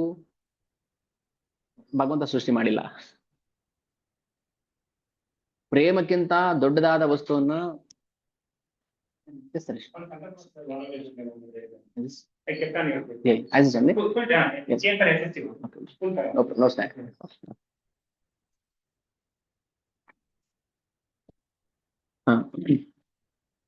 ಪ್ರೇಮಕ್ಕಿಂತ ಹಿರಿದಾದ ವಸ್ತುವನ್ನ ಕೃಷ್ಣ ಸೃಷ್ಟಿ ಮಾಡಲೇ ಇಲ್ಲ. ಆ ಪ್ರೇಮವನ್ನು ಅರ್ಥ ಮಾಡ್ಕೊಳ್ಳಕ್ಕೆ ತಾನು ಕೂಡ ಕುತೂಹಲದಿಂದ ಮುಂದೆ ಕೂತಿರ್ತಾನೆ. ರಾಧಾರಾಣಿಗೆ ಶಿಷ್ಯನಾಗ್ಬಿಡ್ತಾನೆ. ಆದ್ರೆ ಈ ಪ್ರೇಮದಲ್ಲಿ ಯಾವ ಹಮ್ಮು, ಭೌತಿಕ ಲೇಷ, ಎಂಥದೂ ಇಲ್ಲ. ಯಾವ ಮಿಶ್ರಣ ಇಲ್ಲ ಇದರಲ್ಲಿ. ಯಾವ ಜ್ಞಾನದ ಮಿಶ್ರಣ ಇಲ್ಲ, ಯಾವ ಕರ್ಮದ ಮಿಶ್ರಣ ಇಲ್ಲ, ಯಾವ ಲೌಕಿಕ ಕಾಮನೆಗಳ ಮಿಶ್ರಣ ಇಲ್ಲ, ಯಾವ ಅನೈತಿಕತೆ ಇಲ್ಲ, ಯಾವ ಧಾರ್ಮಿಕತೆ ಇಲ್ಲ, ಏನಿಲ್ಲ ಇದರೊಳಗೆ. ಇದು ನಿಜವಾದ ಧರ್ಮ. ನಾವು ಯಾವ್ದನ್ನ ಧರ್ಮ ಅಂತ ಆಚರಣೆ ಮಾಡ್ತಾ ಇದೀವಿ ಅದು ಕೈತವ ಧರ್ಮ, ಫೇಕ್. ಪ್ರೇಮ ಇಲ್ಲದ ಧರ್ಮ ಯಾವುದು ಕೂಡ ಅದು ಧರ್ಮ ಅಲ್ಲ. ನಾವು ಕೃಷ್ಣನನ್ನ ಪ್ರೀತಿ ಮಾಡೋದು ಕಲಿಲಿಲ್ಲ ಅಂದ್ರೆ ಏನ್ ಮಾಡುದು ಅದು ಅಧರ್ಮ. ಸಂಖ್ಯಾತ ಶಾಸ್ತ್ರಗಳಿದೆ, ಭಗವಂತನ ಬಾಯಿಂದ ಅಸಂಖ್ಯಾತ ಶಾಸ್ತ್ರಗಳು ಬಂದಿದೆ. ಎಲ್ಲ ರಹಸ್ಯವನ್ನ ಹೇಳಿದಾನೆ ಭಗವಂತ, ಯಾವುದು ಬಿಟ್ಟಿಲ್ಲ. ನಮಗೆ ಗೊತ್ತಾಗ್ತಾ ಇಲ್ಲ. ಎಷ್ಟು ಕೋಟಿ ಜನ್ಮದ ಪುಣ್ಯನ ಗೊತ್ತಿಲ್ಲ ನಮ್ಗೆ. ಶ್ರೀ ಚೈತನ್ಯ ಚರಿತಾಮೃತ ಶ್ರವಣ ಮಾಡೋ ಭಾಗ್ಯ ಸಿಕ್ಕಿದೆ ನಮ್ಗೆ. ಕಳ್ಕೋಬಾರದು ನಾವು. ಈ ಪ್ರೇಮನೇ ನಮ್ಮ ನಿಜವಾದ ಗುರಿ. ಕೃಷ್ಣನಿಗುನು, ನಮ್ಮ ಮಾತ್ರ ಅಲ್ಲ. ಭಗವಾನ್ ಶ್ರೀ ಕೃಷ್ಣನಿಗೂ ನಿಜವಾದ ಗುರಿ ಪ್ರೇಮ, ನಮಗ್ ಮಾತ್ರ ಅಲ್ಲ. ನಾವ್ ಹೇಳ್ತೀವಿ ಇಸ್ಕಾನ್ ಬಂದವ್ರಿಗೆಲ್ಲ, ನೋಡಿ ನಮ್ಮ ಜೀವನದ ನಿಜವಾದ ಗುರಿ ಏನು? ಸಂಪತ್ತನ್ನ ಸಂಪಾದನೆ ಮಾಡೋದು, ಐಶ್ವರ್ಯ ಗಳಿಸೋದು, ಉನ್ನತ ಹುದ್ದೆ ಗಳಿಸೋದು, ಹೆಸರು ಮಾಡೋದು, ಕೀರ್ತಿ ಮಾಡೋದು ಅಲ್ಲ. ಕೃಷ್ಣ ಪ್ರೇಮ. ಕೃಷ್ಣ ಪ್ರೇಮವನ್ನೇ ನಾವು ನಮ್ಮ ಜೀವನದ ಏಕೈಕ ಗುರಿಯಾಗಿಸ್ಕೋಬೇಕು. ಅದು ಭಗವಂತನಿಗೂ ಅನ್ವಯಿಸುತ್ತೆ. ಅದು ಧರ್ಮ. ಧರ್ಮ ಅಂದ್ರೆ ಒಬ್ಬೊಬ್ರು ಒಂದೊಂದು ಮನೆಗೆ ಒಬ್ಬೊಬ್ರು ಒಂದೊಂದು ಧರ್ಮ ಇಲ್ಲ. ಮನೇಲಿ ಒಬ್ಬೊಬ್ರಿಗೆ ಒಂದು ಟೂತ್ ಬ್ರಷ್ ಇರುತ್ತಲ್ಲ, ಇದು ನಂದು, ಇದು ನನ್ನ ಮಗುದು, ಇದು ನನ್ನ ಅಪ್ಪಂದು, ಇದು ನಮ್ಮಂದು ಅಂತ. ಹಾಗಲ್ಲ. ಧರ್ಮ ಒಬ್ಬೊಬ್ರಿಗೆ ಒಂಥರ ಟೂತ್ ಪೇಸ್ಟ್ ಇದ್ದಂಗಿಲ್ಲ, ಅದು ಟೂತ್ ಬ್ರಷ್ ಇದ್ದಂಗೆ. ಧರ್ಮ ಧರ್ಮ ಒಂದೇ. ಕೃಷ್ಣ ಏನ್ ಬಯಸ್ತಾನೆ ಅದನ್ನ ನಾವು ಬಯಸ್ಬೇಕು. ಅದಕ್ಕೆ ಹೇಳೋದು, ಇದೆಲ್ಲ ನಮ್ಗೆ ಕೋಟಿ ಜನ್ಮ ಎತ್ತಿದ್ರು ಸಿಗದಿರೋಂಥ ಪುಣ್ಯ ಶ್ರವಣ ಮಾಡೋದಕ್ಕೆ. ಯಾವ ಜನ್ಮದಲ್ಲಿ ಯಾರಿಗೆ ಎಷ್ಟು ನಾವು ಏನ್ ಮಾಡಿದ್ವಿ ಗೊತ್ತಿಲ್ಲ ಸೇವೆ. ಇವತ್ತು ನಮ್ಮ ಕಿವಿಯಲ್ಲಿ ಇವತ್ತು ಚೈತನ್ಯ ಚರಿತಾಮೃತದ ರಸ ಹಿಡಿತಾ ಇದೆ. ನಾಲಿಗೆ ಏನ್ ಪುಣ್ಯ ಮಾಡಿತ್ತು ಇವತ್ತು. ಮಹಾಪ್ರಭು ಗುಣಗಾನ ಕಿಂಚಿತ್ತು, ಒಂದು ಸಾಸಿವೆ ಕಾಳಷ್ಟು ಗುಣಗಾನ ಮಾಡುವಷ್ಟು ಭಾಗ್ಯ ಸಿಕ್ಕಿದೆ ನಮ್ಗೆ. ಯಾಕೆ ಕಳ್ಕೊಳ್ತೀವಿ ನಾವು? ಯಾವುದೋ ಧರ್ಮದ ಹೆಸರಲ್ಲಿ ಸುಮ್ಮನೆ ಬೇಕಾಬಿಟ್ಟಿ ದಾಡ್ತಾ ಇದೀವಿ. ಗಲಾಟೆ ಮಾಡ್ಕೊಂಡು, ಜಗಳ ಮಾಡ್ಕೊಂಡು ದಾಡ್ತಾ ಇದೀವಿ ನಾವು. ನಮ್ ಧರ್ಮ, ಆ ಧರ್ಮ, ಈ ಧರ್ಮ. ಯಾವ ಧರ್ಮ? ಧರ್ಮೋ ಪ್ರೋಜ್ಜಿತ ಕೈತವೋ ಅತ್ರ ಪರಮೋ ನಿರ್ಮಸಾರಾಣಂ ಸತಂ ವೇದ್ಯಂ ವಾಸ್ತವಂ ಅತ್ರ ವಸ್ತು ಶಿವದಂ ತಾಪತ್ರಯೋನ್ಮೂಲನಂ. ಶ್ರೀಮದ್ಭಾಗವತೆ ಮಹಾಮುನಿ ಕೃತೆ ಕಿಂ ವಾ ಪರೈರೀಶ್ವರ ಸದ್ಯ ಹೃದಯ ಅವರುದ್ಯತೆ ಅತ್ರ ಕೃತಭಿಃ ಶುಶ್ರೂಷಿಭಿಃ ತತ್ಕ್ಷಣಾತ್. ನಾವು ಆ ಕೃಷ್ಣ ಪ್ರೇಮವನ್ನು ತತ್ಕ್ಷಣಾತ್ ಪಡಿಬಹುದು. ಆದ್ರೆ ಬೇಡ, ನೋಡೋಣ ಆಮೇಲೆ, ಮುಂದಕ್ಕೆ ನೋಡೋಣ, ಆಮೇಲೆ ನೋಡೋಣ, ಬ್ಯುಸಿ, ಕೆಲಸ, ಪುರ್ಸೋತಿಲ್ಲ, ಅದು ಇದು, ಆರೋಗ್ಯ ಸರಿ ಇಲ್ಲ, ಎಲ್ಲ ಕುಂಟು ನೆಪ ಹೇಳ್ಕೊಂಡು ಕೈಯಲ್ಲಿರೋ ಮಾಣಿಕ್ಯವನ್ನ ಬಿಸಾಕ್ತಾ ಇದೀವಿ. ಯಾಕೆಂದ್ರೆ ಕೈ ಭಾರ ಆಗ್ತಾ ಇದೆ ನಮಗೆ ಹಿಡ್ಕೊಳಕ್ಕೆ. ಮಾಣಿಕ್ಯ ಹಿಡ್ಕೊಳಕ್ ಭಾರ ಆಗ್ತಾ ಇದೆ ನಮಗೆ. ಆದ್ರೆ ಜೀವನ ಪೂರ್ತಿ ಗಂಡನ್ ಪ್ರಾಬ್ಲಮ್, ಹೆಂಡತಿ ಪ್ರಾಬ್ಲಮ್, ಮಕ್ಕಳು ಪ್ರಾಬ್ಲಮ್, ಆಫೀಸಲ್ಲಿ ಬಾಸ್ ಪ್ರಾಬ್ಲಮ್, ಆಕಾಶನೇ ತಲೆ ಮೇಲೆ ಬಿದ್ದಂಗೆ ಇರ್ತೀವಿ. ಆದ್ರೆ ಮುತ್ತನ್ನ, ಮಾಣಿಕ್ಯವನ್ನ, ವಜ್ರವನ್ನ ಹಿಡ್ಕೊಳಕ್ ಆಗ್ತಾ ಇಲ್ಲ ನಮ್ಮ ಕೈಯಲ್ಲಿ. ಎಷ್ಟು ದುರಾದೃಷ್ಟರು ನಾವು, ಎಷ್ಟು ದೌರ್ಭಾಗ್ಯಶಾಲಿಗಳು. ನಮ್ಮ ದೌರ್ಭಾಗ್ಯಕ್ಕೆ ಪದಗಳೇ ಬರ್ತಾ ಇಲ್ಲ ನನಗೆ ಹೇಳೋದಕ್ಕೆ. ನಮ್ಮ ದೌರ್ಭಾಗ್ಯವನ್ನ ವರ್ಣಿಸೋದಕ್ಕೆ ಪದಗಳೇ ಇಲ್ಲ. ಶ್ರೀಮದ್ ಭಾಗವತೆ ಮಹಾಮುನಿ ಕೃತಿ ಕಿಂ ವಾ ಪರೈರೀಶ್ವರೇ. ಭಾಗವತ ಧರ್ಮವನ್ನು ಬಿಟ್ಟು ಬೇರೆ ಇನ್ಯಾವ ಧರ್ಮವನ್ನು ನಾವು ಸ್ವೀಕಾರ ಮಾಡಬೇಕು? ಯಾವ ಕ್ಷಣ ನಾವು ಭಾಗವತ ಧರ್ಮವನ್ನ ಹಿಡ್ಕೊಳ್ತೀವಿ, ಇಲ್ಲ ನಾನು ಭಾಗವತ ಅಧ್ಯಯನ ಮಾಡ್ಬೇಕು, ನಾನು ಭಗವಂತನ ಭಕ್ತಿ ಮಾಡ್ಬೇಕು ಅಂತ ಅನ್ಸುತ್ತೋ, ಆ ಕ್ಷಣನೇ ಸದ್ಯ ಹೃದಯ ಅವರುದ್ಧತೆ. ಆ ಕ್ಷಣನೇ ಭಗವಂತ ಹೃದಯದಲ್ಲಿ ಬಂದು ಕೂತು ಬಿಡ್ತಾನೆ. ಹೃದಯ, ಪ್ರತಿಯೊಬ್ಬ ಹೃದಯಲ್ಲೂ, ಅದು ಕಟಕ ಆಗಿರ್ಲಿ, ಕೊಲೆಗಾರ ಆಗಿರ್ಲಿ, ಅಧಾರ್ಮಿಕ ಆಗಿರ್ಲಿ, ಯಾವನಾದ್ರೂ ಆಗಿರ್ಲಿ, ಒಬ್ಬ ಚಂಡಾಳ, ಒಬ್ಬ ಶೂದ್ರ, ಮೂರ್ಖ, ಯಾರೇ ಆಗಿರ್ಲಿ, ಭಗವಂತನಿಗೆ ಭೇದ ಭಾವ ಇಲ್ಲ. ಯಾರು ನನ್ನನ್ನ ಬಯಸ್ತಾರೆ ಅವ್ರಿಗೆ ನಾನು ಪ್ರೇಮ ಕೊಡ್ತೀನಿ ಅಷ್ಟೇನೆ. ಇದು ಯಾವ ಜಾತಿ, ಇವನ್ ಯಾವ ಸ್ತ್ರೀನ, ಶೂದ್ರನ, ವೈಶ್ಯ ತಥಾ ತೇಪಿ ಯಾಂತಿ ಪರಾಂ ಗತಿಂ. ಭಗವಂತನಿಗೆ ಯಾವ ಭೇದ ಭಾವ ಇಲ್ಲ. ಒಬ್ಬ ಮೂರ್ಖ ಮಾತ್ರನಾದವನು ಭಗವಂತನ ಪ್ರೇಮವನ್ನು ಪಡೆಯುವುದು, ಜಗಾಯಮದಾಯಿ ಭಗವಂತನ ಪ್ರೇಮವನ್ನು ಪಡೆಯುವುದು.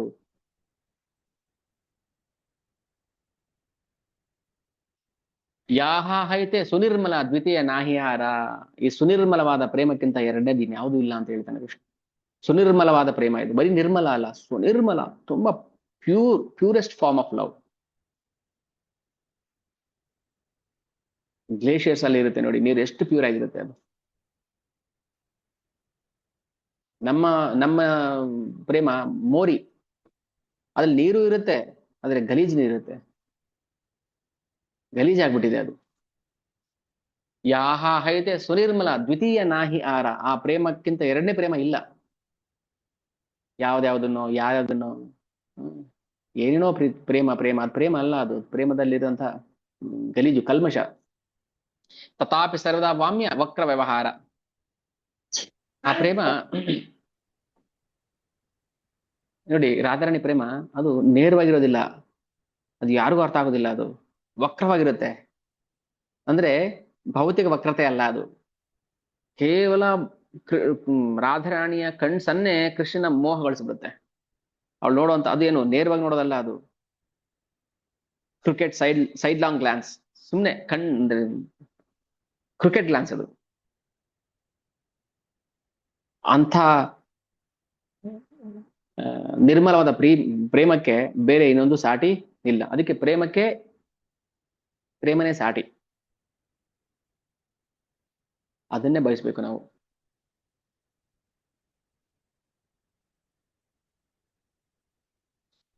ರಾಗ ಭಕ್ತಿ ಅಂತ ಹೇಳ್ತೀವಲ್ಲ, ನಾವಿನ್ನೂ ವೈದಿ ಭಕ್ತಿ ಮಾಡಿಕೊಂಡು, ಹ್ಮ್, ಅದು ವೈದಿ ಭಕ್ತಿನೂ ಸರಿಯಾಗಿ ಮಾಡ್ತಾ ಇಲ್ಲ, ಅದರಲ್ಲೂ 108 ದೋಷಗಳು. ನಮಗೆ ಯಾರಿಗೂ ಭಕ್ತಿ ಮಾಡಕ್ಕೆ ಬರೋದಿಲ್ಲ, ಅದು ಗೊತ್ತು ಭಗವಂತನಿಗೂ.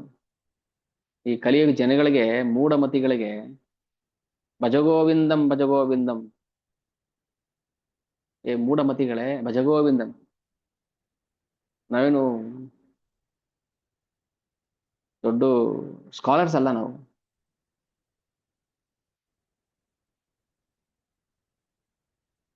ಬರೀ ಭಜಗೋವಿಂದಂ ಭಜಗೋವಿಂದಂ ಅಷ್ಟೇ, ಗೋವಿಂದ ಕೃಷ್ಣ ಕೃಷ್ಣ ಕೃಷ್ಣ ಕೃಷ್ಣ ಅಷ್ಟೇ ನಮಗೆ ಬರೋದು, ಏನು ಬರೋದಿಲ್ಲ ನಮಗೆ ಮೂಢಮತಿಗಳಿಗೆ. ಸೊ ಹಾಗಿದ್ದಾಗ ನಾವು ರಾಗ ಭಕ್ತಿನ ಹೇಗ್ ಮಾಡಕ್ ಸಾಧ್ಯ?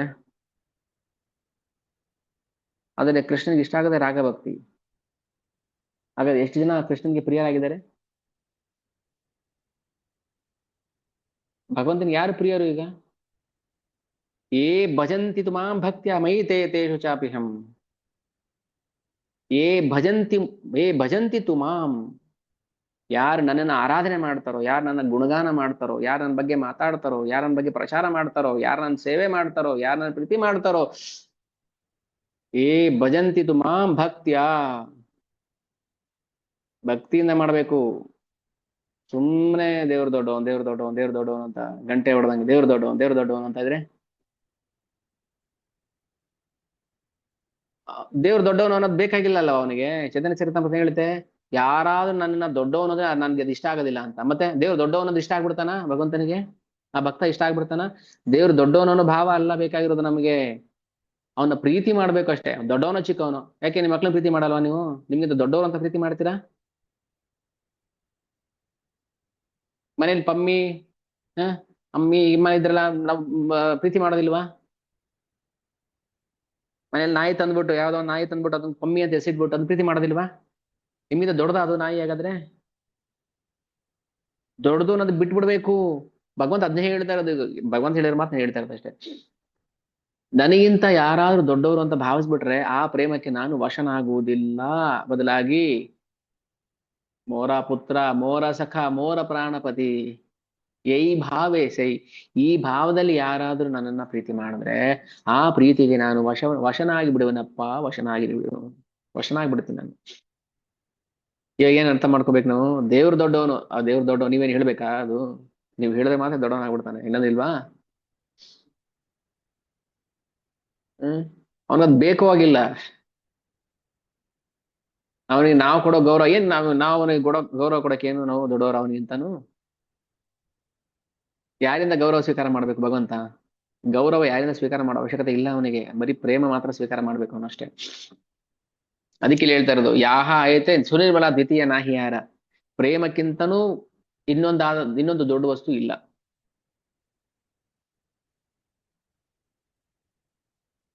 ವೇದಗಳು ಎಷ್ಟು ಸ್ತುತಿ ಮಾಡುತ್ತೆ, ನಾವು ಕೊಡೋ ವೇದಗಳು ಕೊಡೋ ಗೌರವಕ್ಕಿಂತ ಕೊಡ್ತಾ ಇದೀವ ನಾವೇನಾದ್ರು ಭಗವಂತನಿಗೆ? ವೇದಗಳು ಹೆಂಗೆ ಗೌರವ ಕೊಡ್ತಾರೆ ಅವರಿಗೆ, ಕೃಷ್ಣನಿಗೆ ಎಷ್ಟು ಸ್ತುತಿ ಮಾಡ್ತಾರೆ ವೇದಗಳು, ಎಷ್ಟು ಹೊಗಳ್ತಾರೆ ವೇದಗಳಲ್ಲಿ. ಅಯ್ಯೋ ಇದೆಲ್ಲ ಬೇಕಾಗಿಲ್ಲ ರೀ ನಮ್ಗೆ. ವೇದಗಳೇ ನೀವು ಸುಮ್ಮನೆ ಕೂತ್ಕೊಳ್ಳಿ, ನನಗೆ ಅದಿಷ್ಟ ಆಗೋದಿಲ್ಲ. ಗೋಪಿಯರು ನಿಂದನೆ ಮಾಡ್ತಾರಲ್ಲ ಪ್ರೇಮದಿಂದ, ಅದು ನನಗೆ ಇಷ್ಟ ಆಗುತ್ತೆ. ಇದನ್ನ ನಾವು ಅರ್ಥ ಮಾಡ್ಕೋಬೇಕು ಅಷ್ಟೇನೆ, ರಿಯಲೈಸ್ ಮಾಡ್ಕೋಬೇಕು ಅದನ್ನ. ನಾ ಮಾಡೋ ಭಕ್ತಿಲಿ ಪ್ರೇಮ ಇರಬೇಕು. ಬರೀ ಭಕ್ತಿ ಅಲ್ಲ, ಬರೀ ಭಕ್ತಿ ಕೇಳೋದಿಲ್ಲ ಅವನು.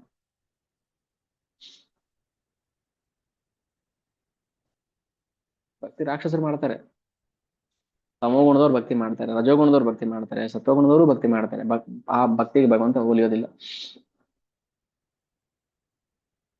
ಸೊ ರಾಧಾರಾಣಿ ಪ್ರೇಮ ಎಷ್ಟು ಸರ್ವವ್ಯಾಪಿಯಾಗಿರುತ್ತೆ ಅಂದ್ರೆ, ಕೃಷ್ಣನೂ ಕೂಡ ತನ್ನ ಹಮ್ಮು ಬಮ್ಮು ಎಲ್ಲ ಮರೆತು ಬಂದ್ಬಿಡ್ತಾನೆ ನೋಡಿ. ರಾಧಾರಾಣಿ ಕೂತಿದ್ರೆ ಕೃಷ್ಣ ಮಂಡಿ ಊರಿ ಅವಳ ಮುಂದೆ ಕೂತು ಕಣ್ಣೀರ್ ಹಾಕಿ ರಾಧಾರಾಣಿ ಸಮಾಧಾನ ಮಾಡ್ತಾ ಆ ಮುತ್ತನ ಪೋಣಿಸ್ಕೊಡ್ತಾನಲ್ಲ, ಅದ್ರಲ್ಲಿ ಎಷ್ಟು ಹಮ್ಮಿದೆ ಅವನಿಗೆ. ಅವ ಲಕುಮೀ ರಮಣ, ಅವಾಗಿಲ್ಲ ಗರ್ವ. ಹೂವ ತರುವರ ಮನೆಗೆ ಹುಲ್ಲ ತರುವ. ಯಾರಾದ್ರೂ ಕೃಷ್ಣ ತಗೋಪ ಒಂದು ಹೂ ಅಂತ ತಂದ್ರೆ ದಾಸವಾಳ ಕೊಡಬಾರ್ದು. ಮನೆ ಮುಂದೆ ಹಾಕ್ಬಿಟ್ಟು ಏನ್ ದಂಡಿಯಾಗಿ ಬೆಳೆಯುತ್ತೆ ಅಂದ್ಬಿಟ್ಟು ದಾಸವಾಳ ಕೊಡಬಾರ್ದು ಕೃಷ್ಣನಿಗೆ. ಹೂವ ತರುವರ ಮನೆಗೆ ಹುಲ್ಲ ತರುವ ಅವ ಲಕುಮೀ ರಮಣ. ಇಲ್ಲೊಬ್ರು ಇದಾರೆ, ಏನ್ ದೊಡ್ಡ ಭಕ್ತರು ತರ, ಈಗ ಏನ್ ಸಿಗುತ್ತೆ ಬೇಲಿ ಹೂವ, ಓಕೆ ಆ ಭಾವ ಇದ್ರೆ ಕೊಡ್ಬೋದು, ಭಗವಂತ ಬೇಲಿ ಹೂವನ ಹಾಕೊಳ್ತಾನೆ. ಬಟ್ ನಾವು ಆ ಭಾವದಲ್ಲಿ ಇಲ್ಲ ಅಲ್ವಾ, ನಮಗೆ ರಾಗ ಭಾವ ಇಲ್ಲ. ಸೊ ಅದಕ್ಕೋಸ್ಕರ ನಾವು ವೈದಿ ಭಕ್ತಿಯನ್ನೇ ಸ್ಪಷ್ಟವಾಗಿ ಕರೆಕ್ಟಾಗಿ ಮಾಡ್ಬೇಕು. ಆ ಕೃಷ್ಣ ಹೇಳ್ತಾ ಅಲ್ವಾ, ಏನ್ ಕೊಟ್ರು ತಿಂತಾನೆ, ಏನ್ ಕೊಟ್ರು ತಿಂತಾನೆ, ಮಣ್ಣು ಕೊಟ್ರು ತಿಂತಾನೆ ಭಗವಂತ ಪ್ರೇಮದಿಂದ. ನಮ್ಮ ಪ್ರೇಮ ಇಲ್ವಲ್ಲ. ಭಗವಂತನಿಗೆ ಮಣ್ಣು ಹೂವ ಚಿನ್ನ ಬೆಳ್ಳಿ ವ್ಯತ್ಯಾಸ ಇಲ್ಲ, ಅವನಿಗೆಲ್ಲ ಒಂದೇ. ಬಟ್ ಅವನಿಗೆ ಬೇಕಾಗಿರೋದು ಭಾವ, ಪ್ರೇಮ ಭಾವದಿಂದ ಕೊಡಬೇಕು. ಅದಕ್ಕೆ ಶಾಸ್ತ್ರ ಹೇಳುತ್ತೆ, ಕೆಂಪು ಹೂಗಳನ್ನ ದಾಸವಾಳವನ್ನ ಭಗವಂತನಿಗೆ ಅರ್ಪಣೆ ಮಾಡಬಾರದು. ಸುಗಂಧ ಭರಿತವಾದ ಹೂವನ್ನೇ ಹೆಂಗಂತ ರೋಸ್ ಮಾಡಬಾರ್ದ, ರೋಸ್ ಮಾಡ್ಬೋದು. ಇನ್ಯಾವ ಕೆಂಪು ಹೂವನ್ನ ಭಗವಂತನಿಗೆ ಅರ್ಪಣೆ ಮಾಡಬಾರದು, ಅದು ಶಕ್ತಿ ದೇವತೆಗಳಿಗೆ ಮಾಡುವಂಥದ್ದು. ದುರ್ಗೆ, ಕಾಳಿ, ಚಂಡಿ, ಚಾಮುಂಡಿ. ಕೃಷ್ಣನಿಗೆ ಏನ್ ಕೊಡ್ಬೇಕು? ತುಳಸಿ, ಏನಿಲ್ಲ ತುಳಸಿ ಹಾರ ಆದ್ರೂ ಹಾಕಿ ಸಾಕು. ಓಕೆ, ಸೊ ಸುಗಂಧ ಭರಿತ ಹೂವನ್ನ ಹಾಕ್ಬೇಕು. ಓಕೆ, ಈಗ ಕೃಷ್ಣನ ಪ್ರೇಮ ಅದಕ್ಕೆ ಹಮ್ಮು ಇಲ್ಲ. ನಾನ್ ದೊಡ್ಡವನು, ನಾನು ಯಾಕೆ ರಾಧಾರಾಣಿ ಮುಂದೆ ಕೂತ್ಕೋಬೇಕು, ಬೇಕಾದ್ರೆ ಅವರೇ ಬರಲಿ, ನಾನ್ ದೊಡ್ಡವ್, ನಾನ್ ಸೀನಿಯರ್, ನನಗೆ ಅವ್ನು ನಮಸ್ಕಾರ ಮಾಡ್ಬೇಕು, ನಾನ್ ಯಾಕೆ ಮಾಡ್ಬೇಕು? ನನ್ನಿಂದ ಚಿಕ್ಕವನು, ಅವ್ನಿಗೆ ನಮಸ್ಕಾರ ಮಾಡ್ಬೇಕು, ನಾನ್ ಯಾಕೆ ಮಾಡ್ಬೇಕು? ಹಂಗೆ ಹೇಳ್ಬಾರ್ದು, ಹಂಗ್ ಮಾಡ್ಬಾರ್ದು. ಅಮಾನಿನ ಮಾನದೇನ, ಅಮಾನಿನ ಮಾನದೇನ. ನೀನ್ ದೊಡ್ಡವನು ಅಂತ ಭಾವಿಸ್ಬೇಡ, ಹಾಗಂತ ಇನ್ನೊಬ್ಬರಿಗೆ ಮರ್ಯಾದೆ ಕೊಡದೇ ಇರಬೇಡ. ಸೊ ಇದು ಹರಿನಾಮ ಸಂಕೀರ್ತನೆಗೆ ನಮ್ಗೆ ಬಹುಮುಖ್ಯವಾಗಿ ಬೇಕಾಗಿರುವಂಥದ್ದು. ನಾನ್ ದೊಡ್ಡವನು, ನಾನ್ ಯಾಕೆ ನಮಸ್ಕಾರ ಮಾಡ್ಬೇಕು, ಇದೆಲ್ಲ ಬರಬಾರದು. ಕೃಷ್ಣನಿಗೆ ಇಲ್ಲ ಹಮ್ಮು, ನಮ್ಗೆ ಯಾಕೆ ಬರುತ್ತೆ? ಎಲ್ಲಿ ಹಮ್ಮು ತೋರಿಸ ಭಗವಂತ? ತೋರಿಸಿ ನೋಡ. ನಾನ್ ದೇವ್ರು ಗೊತ್ತಾ? ಅರ್ಜುನ ಏನು ನಾನ್ ರಥದ ಸಾರಥಿ ಆಗ್ಬೇಕಾ? ನಾನ್ ಯಾರು ಗೊತ್ತಾ? ಕೇಳಿಲ್ಲ ಅವನು. ಏನ್ ಮಾಡ್ಬೇಕು ಹೇಳು? ಜಿ ಹುಜೂರ್ ಅಂತ ಕೃಷ್ಣ. ಧರ್ಮರಾಯ ಏನ್ ಮಾಡ್ಬೇಕು? ಸಂಧಾನಕ್ಕೆ ಹೋಗ್ಬೇಕಾ? ಹಾ, ಮೆಸೆಂಜರ್ ಕೆಲ್ಸನೂ ಮಾಡ್ತೀನಿ. ಪಾಂಡವರ ಮೇಲೆ ಕುದುರೆ ಮೈ ತೊಳಿತೀನಿ, ದನಗಳಿಗೆ ಹುಲ್ಲ ಹಾಕ್ತೀನಿ, ಯಾರಾದ್ರೂ ಕೇಳಿದ್ರೆ ಕುಣಿಬೇಕಾ ಕುಣಿತೀನಿ. ನನಗೆ ಹಮ್ಮು ಬಿಮ್ಮು ಇಲ್ಲ, ಅದ್ ನನ್ಗೆ ಇಷ್ಟನೂ ಆಗೋದಿಲ್ಲ. ನನಗೆ ಇಲ್ದ ಮೇಲೆ ನೀವ್ ಯಾಕೆ ಮಾಡ್ಬೇಕು? ಅದ್ ಮಾಡ್ಬಾರ್ದು. ಗುರುರಪಿ ಗೌರವಾಚರ್ಯ ವಿಹೀನ. ಸೊ ರೆಸ್ಪೆಕ್ಟ್ ಮಾಡ್ಬೇಕು, ಗೌರವ ಕೊಡ್ಬೇಕು. ಹೇಗೆ? ಅದು ಗೀತೆಯಲ್ಲಿ ಇದೆ, ಹೇಗೆ ಗೌರವ ಕೊಡಬೇಕು ಅಂತ. ಯಾರಿಗೆ ಹೇಗೆ ಸಮದೃಷ್ಟಿ ನೋಡೋದು ಹೇಗೆ, ಸಮದರ್ಶನ ಅಂದ್ರೆ ಹೇಗೆ, ಅದು ಗೀತೆಯಲ್ಲಿ ನಾವು ಕಲಿಬೇಕು. ವಿದ್ಯಾ ವಿನಯ ಸಂಪನ್ನೆ ಬ್ರಾಹ್ಮಣೆ ಗವಿ ಹಸ್ತಿನಿ ಶುನಿ ಚೈವ ಶಪಾಕೇಚ ಪಂಡಿತ ಸಮದರ್ಶಿನಃ. ಪಂಡಿತ ಸಮದರ್ಶಿನಃ. ಬ್ರಾಹ್ಮಣನನ್ನ, ಹಸುವನ್ನ, ಆನೆಯನ್ನ, ನಾಯಿಯನ್ನ, ನಾಯಿ ತಿನ್ನುವ ಚಂಡಾಳನನ್ನೂ ಕೂಡ ಬ್ರಾಹ್ಮಣನಾದವನು, ವಿದ್ವಾಂಸನಾದವನು ಸಮನಾಗಿ ನೋಡುತ್ತಾನೆ. ಸಮದರ್ಶಿನಃ ಅಂದ್ರೆ ಏನು? ಗೌರವ ಎಲ್ರಿಗೂ ಕೊಡ್ಬೇಕು. ಬ್ರಾಹ್ಮಣನಿಗೂ ಕೊಡ್ಬೇಕು, ನಾಯಿ ತಿನ್ನೋನಿಗೂ ಕೊಡ್ಬೇಕು. ಏನ್ ಹಾಗಂದ್ರೆ ಸಮದರ್ಶಿನ ಅಂದ್ರೆ? ಅದು ಅರ್ಥ ಮಾಡ್ಕೊಳ್ಳೋಕೆ ಬೇರೆ ತರ ವಿಧಾನ ಇದೆ. ಇನ್ನೊಂದು ಶ್ಲೋಕದಲ್ಲಿ ಹೇಳ್ತಾನೆ, 6th ಚಾಪ್ಟರ್ ಭಗವದ್ಗೀತೆಯಲ್ಲಿ, ಇದು 5th ಚಾಪ್ಟರ್ ಶ್ಲೋಕ. ಸುಹೃನ್ ಮಿತ್ರಾರ್ಯುದಾಸೀನ ಮಧ್ಯಸ್ಥ ದ್ವೇಷಿ ಬಂಧುಷು ಸಾಧುಷ್ವಪಿ ಚ ಪಾಪೇಷು ಸಮಬುದ್ಧಿರ್ ವಿಶಿಷ್ಯತೆ. ಸಮಬುದ್ಧಿರ್ ವಿಶಿಷ್ಯತೆ. ಸಮದರ್ಶಿನಃ ಸಮಬುದ್ಧಿ ವಿಶಿಷ್ಯತೆ. ನಮಗೆ ಗೊಂದಲ ಮಾಡುವಂತ ಶ್ಲೋಕಗಳು ತುಂಬಾ ಇದೆ ಅಲ್ಲಿ ಭಗವದ್ಗೀತೆಯಲ್ಲಿ. ಗೊಂದಲ ಮಾಡ್ಕೋಬಾರದು. ಪ್ರಭುಪಾದರ ಭಾವಾರ್ಥ ಚೆನ್ನಾಗಿ ಓದಬೇಕು. ಓದಿದ್ನೇ ತಿರುಗಿಸಿ ಓದಬೇಕು. ಇಲ್ಲಾಂದ್ರೆ ನಾನು ಅನ್ಕೊಂಡಿದ್ದೆ ಸರಿ. ಏನ್ ಅನ್ಕೊಂಡಿದ್ದೆ ಸರಿ ನೀವು? ಸಮದರ್ಶಿನ ಸಮಬುದ್ಧಿಗೆ ಎರಡು ಬೇರೆ ವ್ಯತ್ಯಾಸ ಇದೆ. ಕೃಷ್ಣ ಹೇಳ್ತಿರೋದು ಗುರುರಪಿ ಗೌರವಚರ್ಯ ವಿಹೀನ. ಕೃಷ್ಣ ಹೇಗೆ ರಾಧಾರಾಣಿಗೆ ಗೌರವ ಕೊಟ್ರೋ ಪ್ರೀತಿಯಲ್ಲಿ, ಕೃಷ್ಣ ರಾಧಾರಾಣಿನ ಗುರು ಅಂತ ಸ್ವೀಕಾರ ಮಾಡದಲ್ವಾ? ಗುರುದ ಸ್ವೀಕಾರ ಮಾಡಿದ್ಮೇಲೆ ಪ್ರೀತಿಗೆ ರೆಸ್ಪೆಕ್ಟ್ ಕೊಡ್ಲೇಬೇಕಲ್ವಾ? ಬಟ್ ರಾಧಾರಾಣಿ ಗುರು ಮಾತ್ರ ಆಗಿದಿಲ್ಲ. ಭಾಗವತಮಲ್ಲಿ ಕೃಷ್ಣ ಗೋಪಿಯರಿ ಹೇಳ್ತಾನೆ, ನೋಡಿ ಗೆಳತಿಯರೇ, ಸಖಿಯರೇ, ಗೋಪಿಯರೇ, ನೀವು ನನಗೆ ಕೇವಲ ಸಖಿಯರಷ್ಟೇ ಅಲ್ಲ, ಪತ್ನಿಯರಷ್ಟೇ ಅಲ್ಲ, ನನ್ನ ಎಲ್ಲ ಸಂಬಂಧಗಳೂ ಇದೆ ನಿಮ್ಮಲ್ಲಿ. ಒಬ್ಬ ಸಖಿ ಅಂದ್ರೆ ಮಾಧುರ್ಯ ರಸದಲ್ಲಿ ಪ್ರೀತಿ ಮಾಡುವಂತ ಹೆಂಡತಿ ಸಮಯ ಬಂದಾಗ ತಾಯಿ ತರ ಪ್ರೀತಿ ಮಾಡ್ಬೋದು, ಸಮಯ ಬಂದಾಗ ಸಖಿ ಆಗ್ಬೋದು, ಸಮಯ ಬಂದಾಗ ದಾಸಿ ಆಗ್ತಾಳೆ, ಸಮಯ ಬಂದಾಗ ಹೆಂಡತಿ ಸೊ ಎಲ್ಲವನ್ನೂ ಸಮಾನವಾಗಿ ತೂಗಿಸ್ಕೊಂಡು ಹೋಗ್ತಾಳೆ. ನಾವಿಲ್ದೇ ಇರುವಾಗ ಹೆಂಡತಿ ಪ್ರೀತಿ ಮಾಡೋ ಹೆಂಡತಿ ನಮ್ ಧ್ಯಾನ ಮಾಡ್ತಿರ್ತಾಳೆ, ಓ ನನ್ನ ಗಂಡನ್ಗೆ ಒಳ್ಳೇದಾಗ್ಲಿ. ಸೊ ಶಾಂತ ಭಾವ. ಯಾವ ಭಾವದಲ್ಲೂ ಕೂಡ ಹೆಂಡತಿ ಆದವಳು ಗಂಡನ ಪ್ರೀತಿ ಮಾಡಬಹುದು. ಸೊ ಕೃಷ್ಣನ್ ಅದನ್ನೇ ಬಯಸ್ತಾನೆ. ನೀವು ನನಗೆ ಏನೆಲ್ಲ ಆಗಿದ್ದೀರಾ ಅಂತ ನನಗೆ ಗೊತ್ತಿಲ್ಲ, ನೀವು ನನ್ನ ಬಂಧುಗಳಾಗಿದ್ದೀರಿ, ನೀವೆಲ್ಲ ನನ್ನ ಗುರುಗಳಾಗಿದ್ದೀರಿ, ಕೃಷ್ಣ ಗುರು ಆಗಿದ್ದೀರಿ ನೀವು ನನಗೆ ಅಂತ ಹೇಳ್ತಾನೆ ಗೋಪಿಯರನ್ನ. ಹಮ್ಮು ಬಿಮ್ಮು ಇಲ್ಲದ ನಿರಹಂಕಾರವಾದ ನಿರ್ಮಲವಾದ ಸುನಿರ್ಮಲವಾದ ಪ್ರೇಮ ಅದು. ಅದನ್ನ ನಾವು ಲೌಕಿಕ ಜಗತ್ತಲ್ಲಿ ಅರ್ಥ ಮಾಡ್ಕೊಳಕ್ ಆಗೋದಿಲ್ಲ.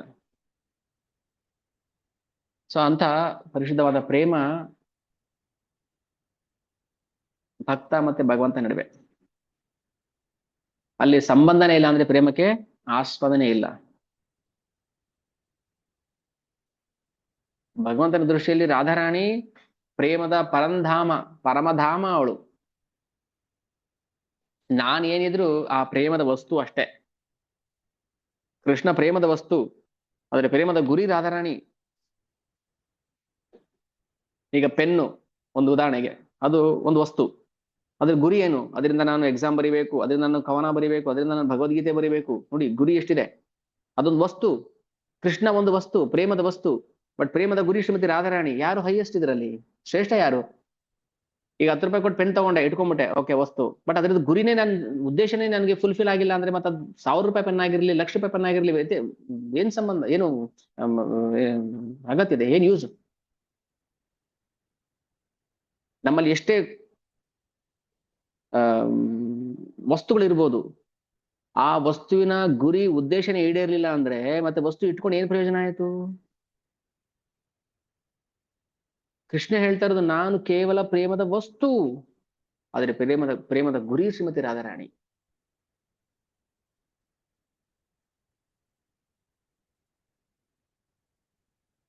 ಹ್ಮ್ ಅದೇ ಎಕ್ಸಾಂಪಲ್ ಕೊಟ್ಟು ಹೇಳ್ತೀನಿ ಅರ್ಥ ಮಾಡ್ಸೋದಕ್ಕೆ. ಯಾವ್ದೋ ಒಂದು ಫೌಂಟೇನ್ ಪೆನ್ ತಗೊಂಡ್ವಿ, 100-200 ರೂಪಾಯಿ ಕೊಟ್ಬಿಟ್ಟು. ಖುಷಿ ಆಯ್ತು ನಮಗೆ, ಹಾ ನೋಡ್ರಿ ನನ್ನ ಹತ್ರ 100 ರೂಪಾಯಿ 1000 ರೂಪಾಯಿ ಪೆನ್ ಇದೆ ಅಂತ ಹೇಳಿದ್ವಿ. ಆನಂದ ಆಗುತ್ತಾ? ಅದೇ ಫೌಂಟೇನ್ ಪೆನ್ ಅಲ್ಲಿ ಎಕ್ಸಾಮ್ ಬರೆದು, UPSC ಎಕ್ಸಾಮ್ ಬರೆದು IAS ಆಫೀಸರ್ ಆಗಿ ಯಾವುದೋ ಒಂದು ಡಿಸ್ಟ್ರಿಕ್ಟ್ ಕಲೆಕ್ಟರ್ ಆದಾಗ ಎಷ್ಟು ಆನಂದ ಆಗುತ್ತಲ್ವಾ? ಸೊ 100 ರೂಪಾಯಿ ಪೆನ್ ತಗೊಂಡಾಗ ಆಗಿದ್ದ ಆನಂದ, ಅದೇ ಪೆನ್ನಲ್ಲಿ ನಾವು ಅದ್ರ ಉದ್ದೇಶವನ್ನ ಈಡೇರಿಸಿದಾಗ, ಒಬ್ಬ IAS ಆಫೀಸರ್ ಆದಾಗ ಆಗೋ ಆನಂದ ವ್ಯತ್ಯಾಸ ಇದೆಯಲ್ಲ?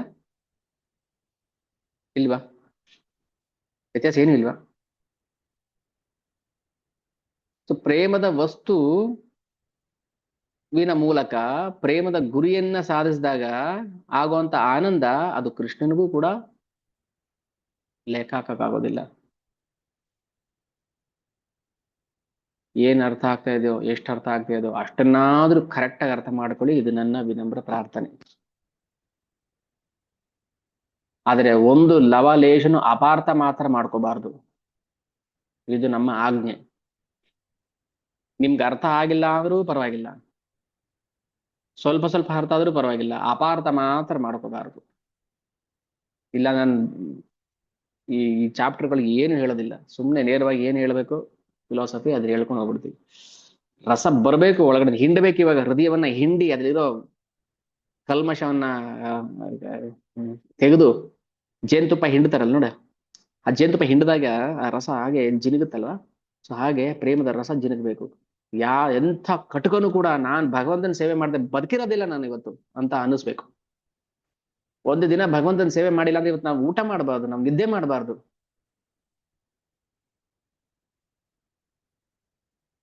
ಜೀವಂತ ಹೆಣ ನಾವು ಭಗವಂತನ ಸೇವೆ ಮಾಡ್ಲಿಲ್ಲ ಅಂದ್ರೆ.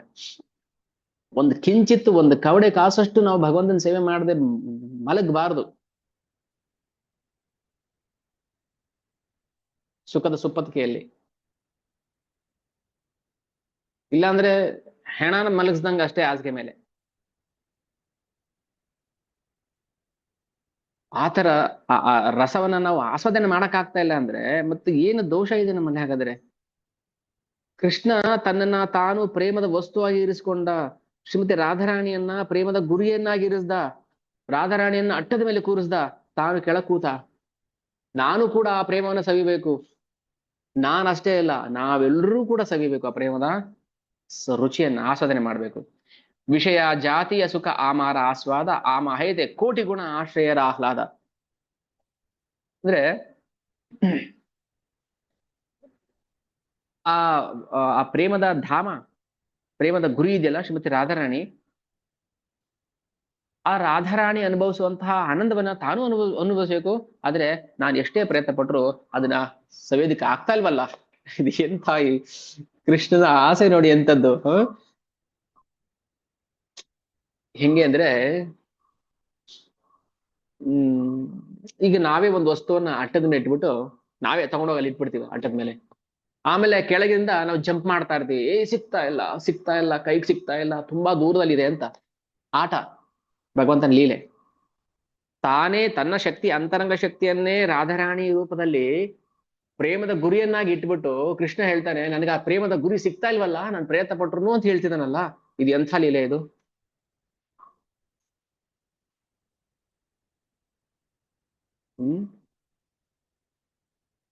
ಎಂಥ ಲೀಲೆ ಇದು? ಮತ್ತೆ ಆ ಪ್ರೀತಿಗೆ ಭಗವಂತ ಎಷ್ಟು ಬೆಲೆ ಕೊಡ್ತಾನೆ, ಎಷ್ಟು ರೆಸ್ಪೆಕ್ಟ್ ಮಾಡ್ತಾನೆ. ಯತ್ನೆ ಆಸ್ವಾದಿತೇ ನಾರಿ ಕಿಂಕರಿ ಉಪಾಯ. ಅರೇ ನನಗೆ ಸಿಗ್ತಾ ಇಲ್ವಲ್ಲ ಆ ಪ್ರೇಮ, ಏನ್ ಮಾಡ್ಲಿ ಅಂತ ಕಿಂಕರಿ ಉಪಾಯ. ಏನ್ ಮಾಡ್ಬೇಕು ನಾನು? ಉಪಾಯ. ರಾಧಾರಾಣಿ ಪ್ರೇಮ ನನ್ಗೆ ಸಿಗ್ತಾ ಇಲ್ವಲ್ಲ, ನಾನು ಅದನ್ನ ಹೆಂಗ್ ಸವಿಯೋದು ಮತ್ತೆ?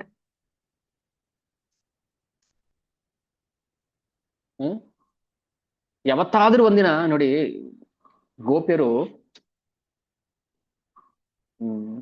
ಭಗವಂತನು ಅದನ್ನೇ ಆಸೆ ಪಡ್ತಾನೆ. ಕಬು ಯದಿ ಏಯಿ ಪ್ರೇಮಾರ ಹಾಯಿ ಆಶಯ ತಬೆ ಏಯಿ ಪ್ರೇಮಾಂದೇನ ಅನುಭವಾಯ. ಯಾವತ್ತಾದ್ರೂ ಒಂದಿನ ನಾನು ಆ ಪ್ರೇಮನ್ನ ಪಡಿತೀನಿ. ಟಾರ್ಗೆಟ್ ಕೃಷ್ಣನ ಗುರಿ ನೋಡಿ. ಯಾಕಂದ್ರೆ ಶ್ರೀಮತಿ ರಾಧಾರಾಣಿ ಪ್ರೇಮದ ಗುರಿ. ಒಂದಲ್ಲ ಒಂದಿನ ನಾನು ಆ ಪ್ರೇಮವನ್ನು ಪಡೆದೇ ಪಡಿತೀನಿ.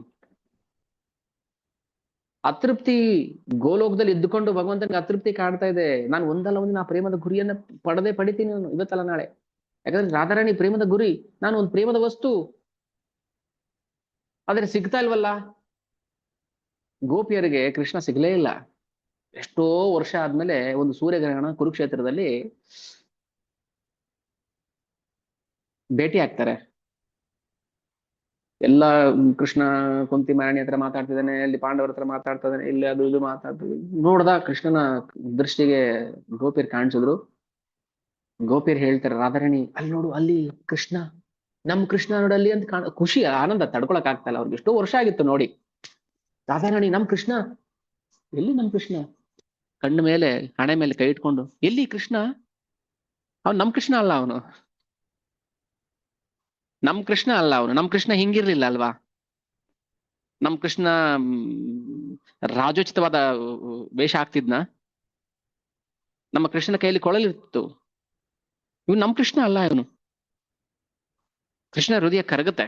ಅಲ್ಲ, ಎಷ್ಟು ಪ್ರೀತಿ ಮಾಡ್ತಾ ಇದ್ರು, ಒಂದು ಕ್ಷಣ ನನಗೆ ಬಿಟ್ಟಿರಕ್ ಆಗದಿರೋರು ಇಷ್ಟು ವರ್ಷ ನನಗೋಸ್ಕರ ಕಾದು ಕೂತಿದ್ರು ಅಂದ್ರೆ, ಯಾವ ಯಾವ ವಸ್ತು, ಅದ್ ಯಾವ ವಿಷಯ ಅವ್ರನ್ನ ಜೀವಂತವಾಗಿ ಬದುಕ್ತಿತ್ತು. ಒಂದು ಕ್ಷಣ ನನ್ನನ್ನು ಕಾಣದೇ ಇದ್ರೆ ವಿಫಲರಾಗ್ತಾ ಇದ್ದವರು ಇಷ್ಟು ವರ್ಷ ನನ್ನನ್ನ ನೋಡದೆ ಬದುಕಿದ್ರು ಅಂದ್ರೆ, ಏನೋ ಒಂದು ಅವರಲ್ಲಿ ಒಂದು ವಸ್ತು ಇರ್ಬೇಕಲ್ಲ, ವಿಷಯದ ವಸ್ತು. ಏನದು? ಉತ್ಕಂಠತೆ, ಲೌಲ್ಯ. ಲೌಲ್ಯ. ಒಂದಲ್ಲ ಒಂದಿನ ನಾನು ಕೃಷ್ಣನ್ ಕಾಣ್ತೀನಿ, ಆ ಕೃಷ್ಣನ್ ಎಳ್ಕೊಂಡ್ ಬರ್ತೀನಿ ನಾನು ವೃಂದಾವನಕ್ಕೆ, ನಾನು ಆ ಪ್ರೇಮನ ಮತ್ತೆ ಪಡಿತೀನಿ ಅಂತ ರಾಧಾರಾಣಿ ಕಾದು ಕೂತಿದ್ಲಲ್ಲ. ಸೊ ಆ ಕಾಯುವಿಕೆನೆ ವಿಪ್ರಲಂಬ ಭಾವ.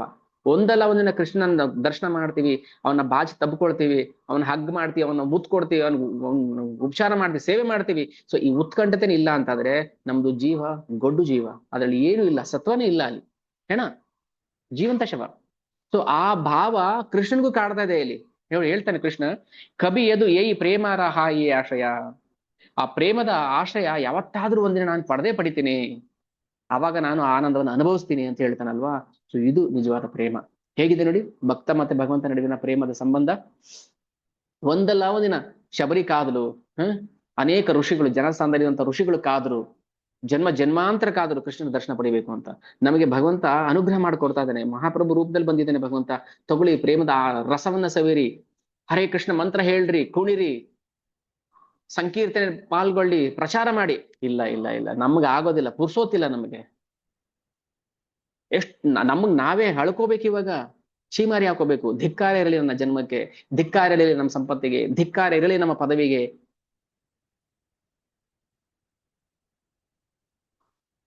ಇದು ಇದು ಪ್ರೇಮದ ರಸ. ಇದನ್ನ ಅರ್ಥ ಮಾಡ್ಕೊಂಡ್ರೆ ಎಂತವ್ರಿಗೂ ಭಗವಂತ ನಾಮ, ಭಗವಂತನ ಗುಣ, ಭಗವಂತ ಅಂದ್ರೆ ಒಂದು ರುಚಿ ಬಂದೇ ಬರುತ್ತೆ, ಆಸ್ವಾದನೆ ಬರುತ್ತೆ. ಈ ತರ ಯೋಚನೆ ಮಾಡ್ತಾ ಕೂತಿದ್ದಾನೆ ಗೋಲೋಕದಲ್ಲಿ ಕೃಷ್ಣ. ಯೋಚನೆ ಮಾಡಿದಷ್ಟು ಮಾಡಿದಷ್ಟು ಅವನ ಪ್ರೀತಿ ಜಾಸ್ತಿ ಆಗ್ತಾ ಇದೆ, ಉತ್ಕಂಠತೆ ಜಾಸ್ತಿ ಆಗ್ತದೆ, ಕುದಿತಾ ಇದೆ. ಇನ್ನು ಯಾವಾಗ ಯಾವಾಗ ಬರ್ತೀನಿ ನಾನು, ಯಾವಾಗ ಪ್ರೀತಿಯನ್ನ ಕಾಣ್ತೀನಿ ಅಂತ. ಇನ್ನು ಈಗ ತಾನೇ ದ್ವಾಪರ ಮುಗ್ದು ಕಲಿ ಪ್ರಾರಂಭ. ಏನ್ ಎಷ್ಟು Naresh? We have tested last year in tested. Which one? Six, 5, 6. 6. Okay, huh. But it was not GTS are not doing it. So But here flow is okay. No, that's what. Okay, okay. So these two, one more thing. One more, as is, as is. As Okay. Yeah, I have given already. Test it. Test it given, Yeah. but Okay, give me. just expecting one more. I'll give. Once you can cross verify. Yeah, okay. We'll do one.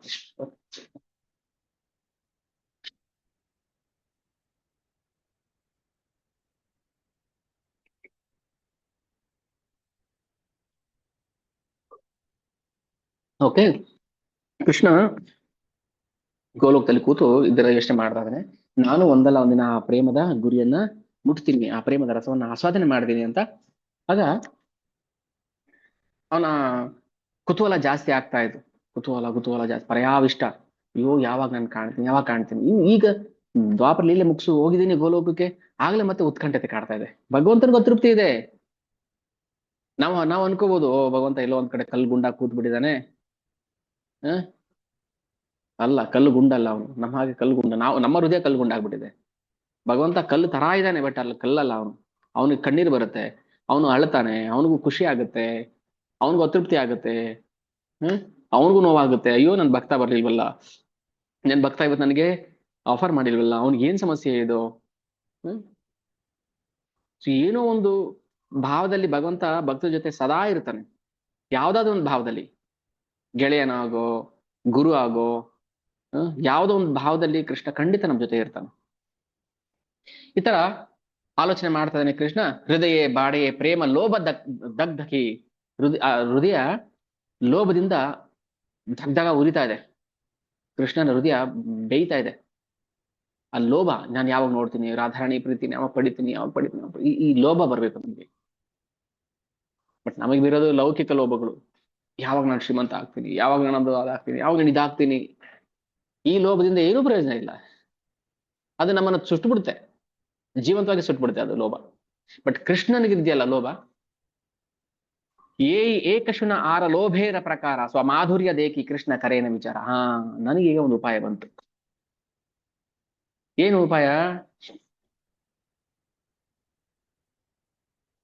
ತನ್ನ ಸೌಂದರ್ಯವನ್ನ ತಾನೇ ಯೋಚನೆ ಮಾಡ್ತಾನೆ. ನನ್ನ ಮಧುರತೆ, ನನ್ನ ಸೌಂದರ್ಯ ಪೂರ್ಣವಾದದ್ದು. ಮೂರು ಲೋಕದಲ್ಲೂ ಕೂಡ ಯಾರು ಕೂಡ ಈ ನನ್ನಷ್ಟು ಸೌಂದರ್ಯವನ್ನ ಹೊಂದಿರಕ್ಕೆ ಸಾಧ್ಯನೇ ಇಲ್ಲ. ಸೊ ನನ್ನ ಸೌಂದರ್ಯದಿಂದ, ನನ್ನ ಸೌಂದರ್ಯಕ್ಕೆ ಕಾರಣ ರಾಧಾರಾಣಿ ಪ್ರೇಮ. ಭಗವಂತ ನನ್ನ ಜ್ಞಾನಕ್ಕೆ, ನನ್ನ ಸೌಂದರ್ಯಕ್ಕೆ, ನನ್ನ ಪ್ರತಿಯೊಂದು ಸಂಪತ್ತಿಗೂ ಕಾರಣ ಪ್ರೇಮ. ಪ್ರೇಮ ಇರೋದಕ್ಕೆ ನನಗೆ ಈ ಸಂಪತ್ತು ಬಂದಿದೆ, ನನಗೆ ಷಡೈಶ್ವರ್ಯ ಬಂದಿದೆ. ಅಂತ ಪ್ರೇಮದ ಗುರಿಯನ್ನು ನಾನು ಮುಟ್ಬೇಕು. ಮನ್ ಮಾಧುರ್ಯ ರಾಧಾರ ಪ್ರೇಮ ದೋಹೆ ಹೋಡ ಕರಿ ಕ್ಷಣೆ ಕ್ಷಣೆ ಬಾಡ ದೋಹೆ ಕೇಹ ನಾಹಿ ಹಾರಿ. ಸ್ಪರ್ಧೆ ಏನು? ಅಲೌಕಿಕ ಸ್ಪರ್ಧೆ, ಕ್ಷಣೆ ಕ್ಷಣೆ ಬಾಡೆ. ಕೃಷ್ಣ ಒಂದ್ ಕಡೆ ಗೆಲ್ತಾ ಇದ್ದಾನೆ, ಒಂದ್ ಕಡೆ ರಾಧಾರಾಣಿ ಗೆಲ್ತಾ ಇದ್ದಾಳೆ. ಕಾಂಪಿಟೇಷನ್. ಕೃಷ್ಣ ರಾಧಾರಾಣಿ ಪ್ರೀತಿಯನ್ನು ನೋಡಿ ಆನಂದ ಪಡ್ತಾ ಇದ್ದಾನೆ, ಕೃಷ್ಣನ ಆನಂದ ನೋಡಿ ರಾಧಾರಾಣಿ ಖುಷಿ ಪಡ್ತಾ ಇದ್ದಾಳೆ. ಸೊ ಹೀಗೆ ಅಲೌಕಿಕ ಸ್ಪರ್ಧೆ ಏರ್ಪಟ್ಟಿದೆ. ಕೊನೆನೆ ಮುಗಿತಾನೆ ಇಲ್ಲ ಇದು. ರಾಧಾರಾಣಿ ಯಾವ ಭಾವದಲ್ಲಿ ಕೃಷ್ಣನ ಹತ್ರ ಸಮೀಪಿಸ್ತಾಳೆ, ಆ ಭಾವದಲ್ಲಿ, ಆ ರೂಪದಲ್ಲಿ ಕೃಷ್ಣ ಸೌಂದರ್ಯವನ್ನು ಬೆಳೆಸ್ಕೊಂಡು ಹೋಗ್ತಾ ಇದ್ದಾನೆ. ಭಗವಂತ ಎಲ್ರಿಗೂ ಒಂದೇ ತರ ದರ್ಶನ ಕೊಡ್ಲಿಲ್ಲ, ಯಾರ್ಯಾರಿಗೆ ಹೇಗೆ ದರ್ಶನ ಕೊಡ್ಬೇಕು ಹಾಗೆಲ್ಲ ಕೊಟ್ಟ. ಸೊ ರಾಧಾರಾಣಿ ಬಯಸಿದ ರೂಪದಲ್ಲೇ ಭಗವಂತ ತನ್ನ ಸೌಂದರ್ಯವನ್ನು ಹೆಚ್ಚಿಸ್ಕೊಳ್ತಾ ಹೋಗ್ತಾ ಇದ್ದಾನೆ. ಸೊ ಅವ್ರು ಬಯಸೋ ರೀತಿಯಲ್ಲೇ, ಭಕ್ತರು ಬಯಸೋ ರೀತಿಯಲ್ಲೇ ಭಗವಂತ ಅವ್ರಿಗೆ ಅನುಗ್ರಹ ಮಾಡ್ತಾ ಹೋಗ್ತಾ ಇದ್ದಾನೆ. ಕೆಲವರು ಭಗವಂತನ ಒಬ್ಬ ಲೌಕಿಕ ವ್ಯಕ್ತಿ ಅಂತ ಭಾವಿಸ್ಬೋದು, ಕೆಲವರು ಅವನ್ನ ಒಬ್ಬ ಸಾಮಾನ್ಯ ಏನು ಗೊಲ್ಲ ಬಾಲಕ ಅಥವಾ ಒಬ್ಬ ಸಾಮಾನ್ಯ, ನಾವು ಯಾವ ಭಾವದಲ್ಲಿ ಬಯಸ್ತೀವೋ ಅದೇ ಭಾವದಲ್ಲೇ ಅಂತವನಿಗೆ ಅನುಗ್ರಹ ಮಾಡ್ತಾನೆ, ಭಕ್ತ ಆಗಿರ್ಲಿ ಅಭಕ್ತ ಆಗಿರ್ಲಿ. ಕಂಸ ಯಾವ ಭಾವದಲ್ಲಿ ಭಗವಂತನ ಆಸ್ವಾದನೆ ಅಂದ್ರೆ ಆಲೋಚನೆ ಮಾಡ್ತಾ ಇದ್ನೋ ಅದೇ ಭಾವದಲ್ಲೇ ಭಗವಂತ ಅವರಿಗೆ ಅನುಗ್ರಹ ಮಾಡ್ತಾನೆ. ಹೀಗೆ ನಾವು ಕೃಷ್ಣನಿಗೆ ಆನಂದವಾಗುವಂತ ಭಾವದಲ್ಲಿ ಸಮೀಪಿಸ್ಬೇಕು. ಇವಾಗ ನಮ್ಗೆ ಅರ್ಥ ಆಯ್ತು, ಕೃಷ್ಣನು ಕೂಡ ಏನ್ ಬಯಸ್ತಾನೆ? ಪ್ರೇಮವನ್ನ ಬಯಸ್ತಾನೆ, ಮಾಧುರ್ಯತೆಯನ್ನು ಬಯಸ್ತಾನೆ. ಸೊ ಆ ಭಾವದಲ್ಲಿ ನಾವು ಭಗವಂತನ ಬಳಿ ಸಾರಬೇಕು. ಇದು ಇಷ್ಟೊತ್ತು ಹೇಳಿದಕ್ಕೆ ಸಾರಾಂಶ. ಭಗವಂತನಿಗೆ ಏನ್ ಬೇಕು ಏನ್ ಬೇಡ ನಮ್ಗೆ ಗೊತ್ತಿಲ್ಲ ಅಲ್ವಾ? ಸ್ವತಃ ಅವನೇ ಹೇಳ್ತಾನೆ, ನಾನು ಆ ಪ್ರೇಮದ ಗುರಿಯನ್ನ ಮುಟ್ಟಬೇಕು, ಪ್ರೇಮ ನನಗ್ ಬೇಕು, ನಾನು ಕೂಡ ಅದನ್ನ ಹಂಬಲಿಸ್ತೀನಿ ಅಂತ. ಸೊ ಆ ಹಂಬಲತೆ ನಮಗೂ ಇರಬೇಕು.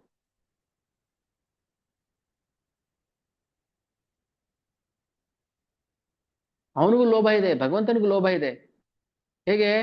ರಾಧಾರಾಣಿಯನ್ನ ಉನ್ನತವಾದ ಸ್ಥಾನದಲ್ಲಿ ಇಟ್ಬಿಟ್ಟು, ಪ್ರೇಮದ ಗುರಿಯನ್ನಾಗಿಟ್ಬಿಟ್ಟು, ನಾನು ಕೂಡ ಆ ಸ್ಥಾನವನ್ನು ಮುಟ್ಟಬೇಕು. ಟಾರ್ಗೆಟ್, ನಾನು ಆ ಸ್ಥಾನವನ್ನು ಮುಟ್ಟಬೇಕು. ನಾನು ಆ ಸ್ಥಾನ ಮುಟ್ಟಬೇಕಾದ್ರೆ ನಾನು ರಾಧಾರಾಣಿ ಆಗಬೇಕು. ಯಾಕಂದ್ರೆ ಆ ಸ್ಥಾನಕ್ಕೆ ಹೋಗೋದು ಬರೀ ಒಬ್ರು ರಾಧಾರಾಣಿ ಮಾತ್ರ ಆ ಸ್ಥಾನಕ್ಕೆ ಹೋಗಕ್ ಸಾಧ್ಯ, ಬೇರೆ ಯಾರು ಹೋಗಕ್ಕಾಗೋದಿಲ್ಲ. ಸೊ ಆ ರಾಧಾರಾಣಿ ಭಾವದಲ್ಲಿ ಬಂದ್ರೆ ಮಾತ್ರ ನಾನು ಆ ಪ್ರೇಮವನ್ನು ಸಿಗಬಹುದು. ಇದು ಭಗವಂತನ ಆಲೋಚನೆ.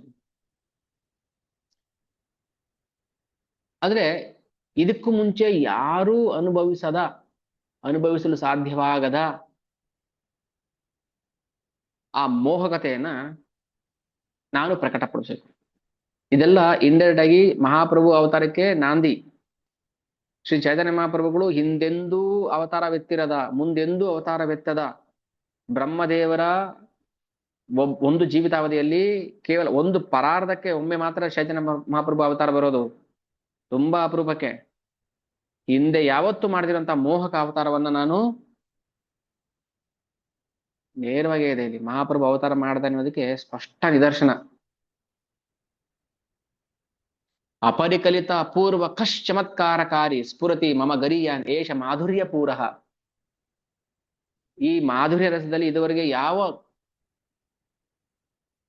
ನೋಡಿ, ಇವಾಗ ಕೃಷ್ಣ ಅವತಾರ, ರಾಮ ಅವತಾರ, ಮತ್ಸ್ಯ, ಕೂರ್ಮ, ನರಸಿಂಹ, ಇಲ್ಲಿ ಸಂಪೂರ್ಣ ಮಾಧುರ್ಯ ಇಲ್ಲ ಅಲ್ವಾ? ಕೃಷ್ಣ ಬರೀ ಮಾಧುರ್ಯ ಪ್ರೇಮದಲ್ಲೇ ಭಕ್ತಿ ಮಾಡದ್ನ? ದ್ವಾರಕಾರಾಣಿಯರ ಹತ್ರ ಐಶ್ವರ್ಯ ಭಾವದಲ್ಲಿದ್ದ.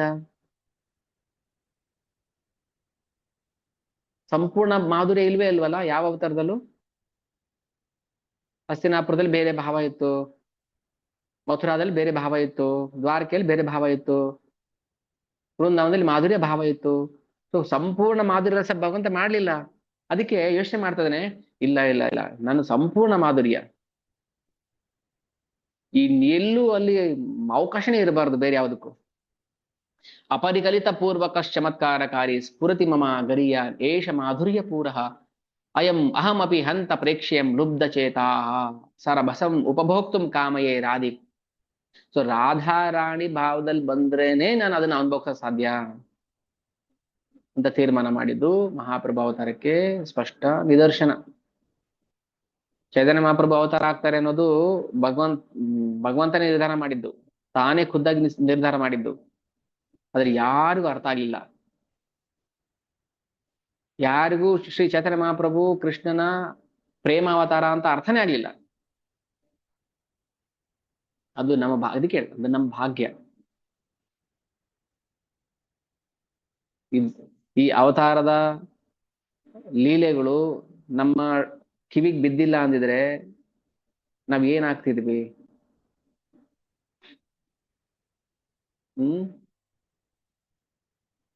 ಯಾವ ತರ ಭಕ್ತಿ ಮಾಡ್ತಾ ಇದ್ವಿ? ಎಲ್ಲಿಗೆ ಹೋಗ್ತಾ ಇದ್ವಿ ನಾವು? ಹೋಗ್ಲಿ, ಎಷ್ಟು ಆಭಾರಿ ಆಗ್ಬೇಕು ನಾವು, ಎಷ್ಟು ಋಣಿಗಳಾಗಿರ್ಬೇಕು ಶ್ರೀಲ ಪ್ರಭುಪಾದರಿಗೆ.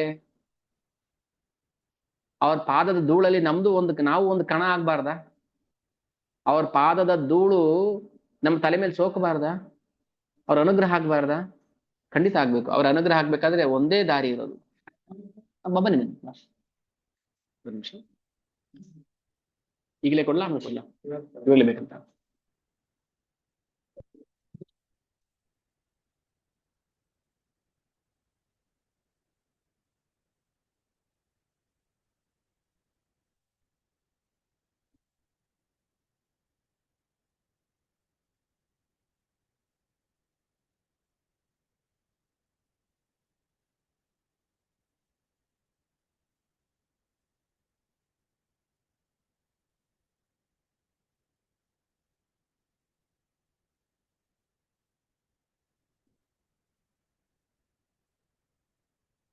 ಎಷ್ಟಿದೆಯಾ?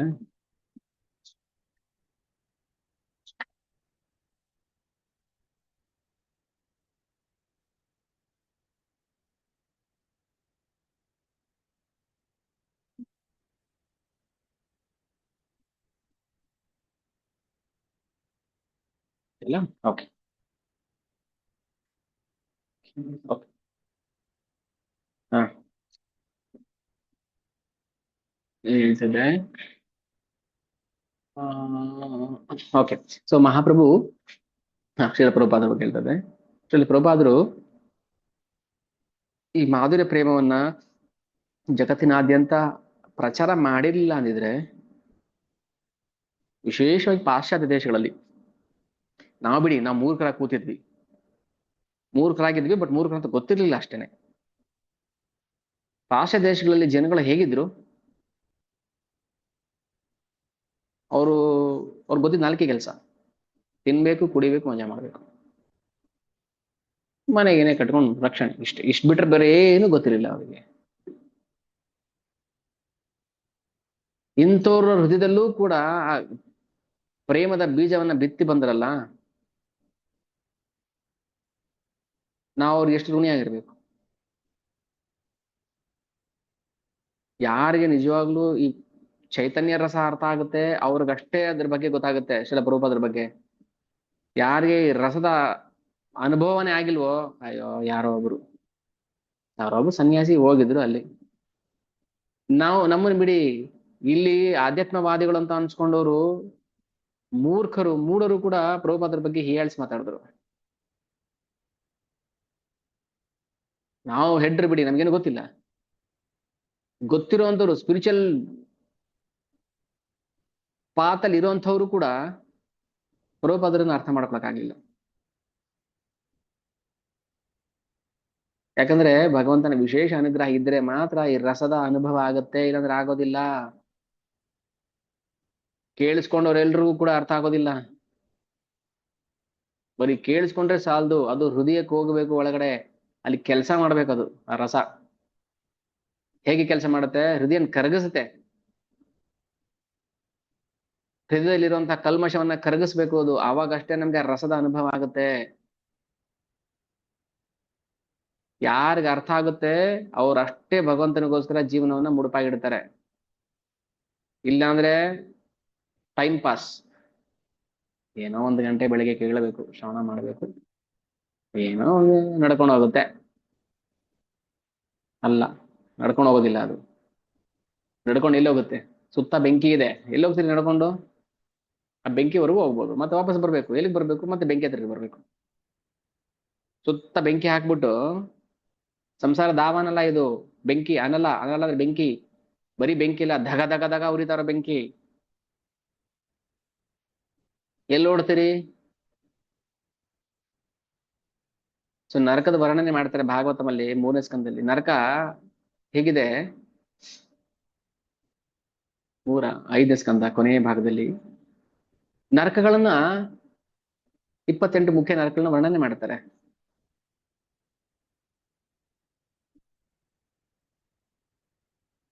ಇಲ್ಲಿ ಏನ್ ಮಾಡಿರ್ತಾನೆ ಅದನ್ನ ಅಲ್ಲಿ ಅನುಭವಿಸ್ಬೇಕು. ಅಲ್ಲಿ ಓಡಕ್ ಬಿಡ್ತಾರೆ, ತಗೋ ಓಡು ಓಡು ಓಡು ಅಂತ. ಕೆಳಗಡೆ ನೆಲ ತಾಮ್ರದ ನೆಲ ಅದು. ಕಾವು ಎಷ್ಟಿರುತ್ತೆ ಅಂದ್ರೆ ಕೆಂಪು ಇರುತ್ತೆ ಅದು, ತಾಮ್ರ. ಓಡು ಅಂತ ಬಿಡ್ತಾರೆ. ಎಲ್ಲಿ ಓಡ್ತಾನ ಅವನು? ಸುತ್ತ ಬೆಂಕಿ ಇರುತ್ತೆ. ಸೊ ಅದು ಅದು ಧಾವಾನಲ್ಲ. ಅಂತ ಧಾವಾನದಲ್ಲಿ ನಾವು ಸಿಕ್ಕಾಕೊಂಡಿದೀವಿ, ನಮ್ಗೆ ಗೊತ್ತಾಗ್ತಾ ಇಲ್ಲ. ಎಚ್ಚರ ತಪ್ಪಿ ಬಿದ್ದಿದೀವಿ ನಾವು, ಮೂರ್ಛೆ ಹೋಗಿ ಬಿದ್ದಿದೀವಿ ನಾವು.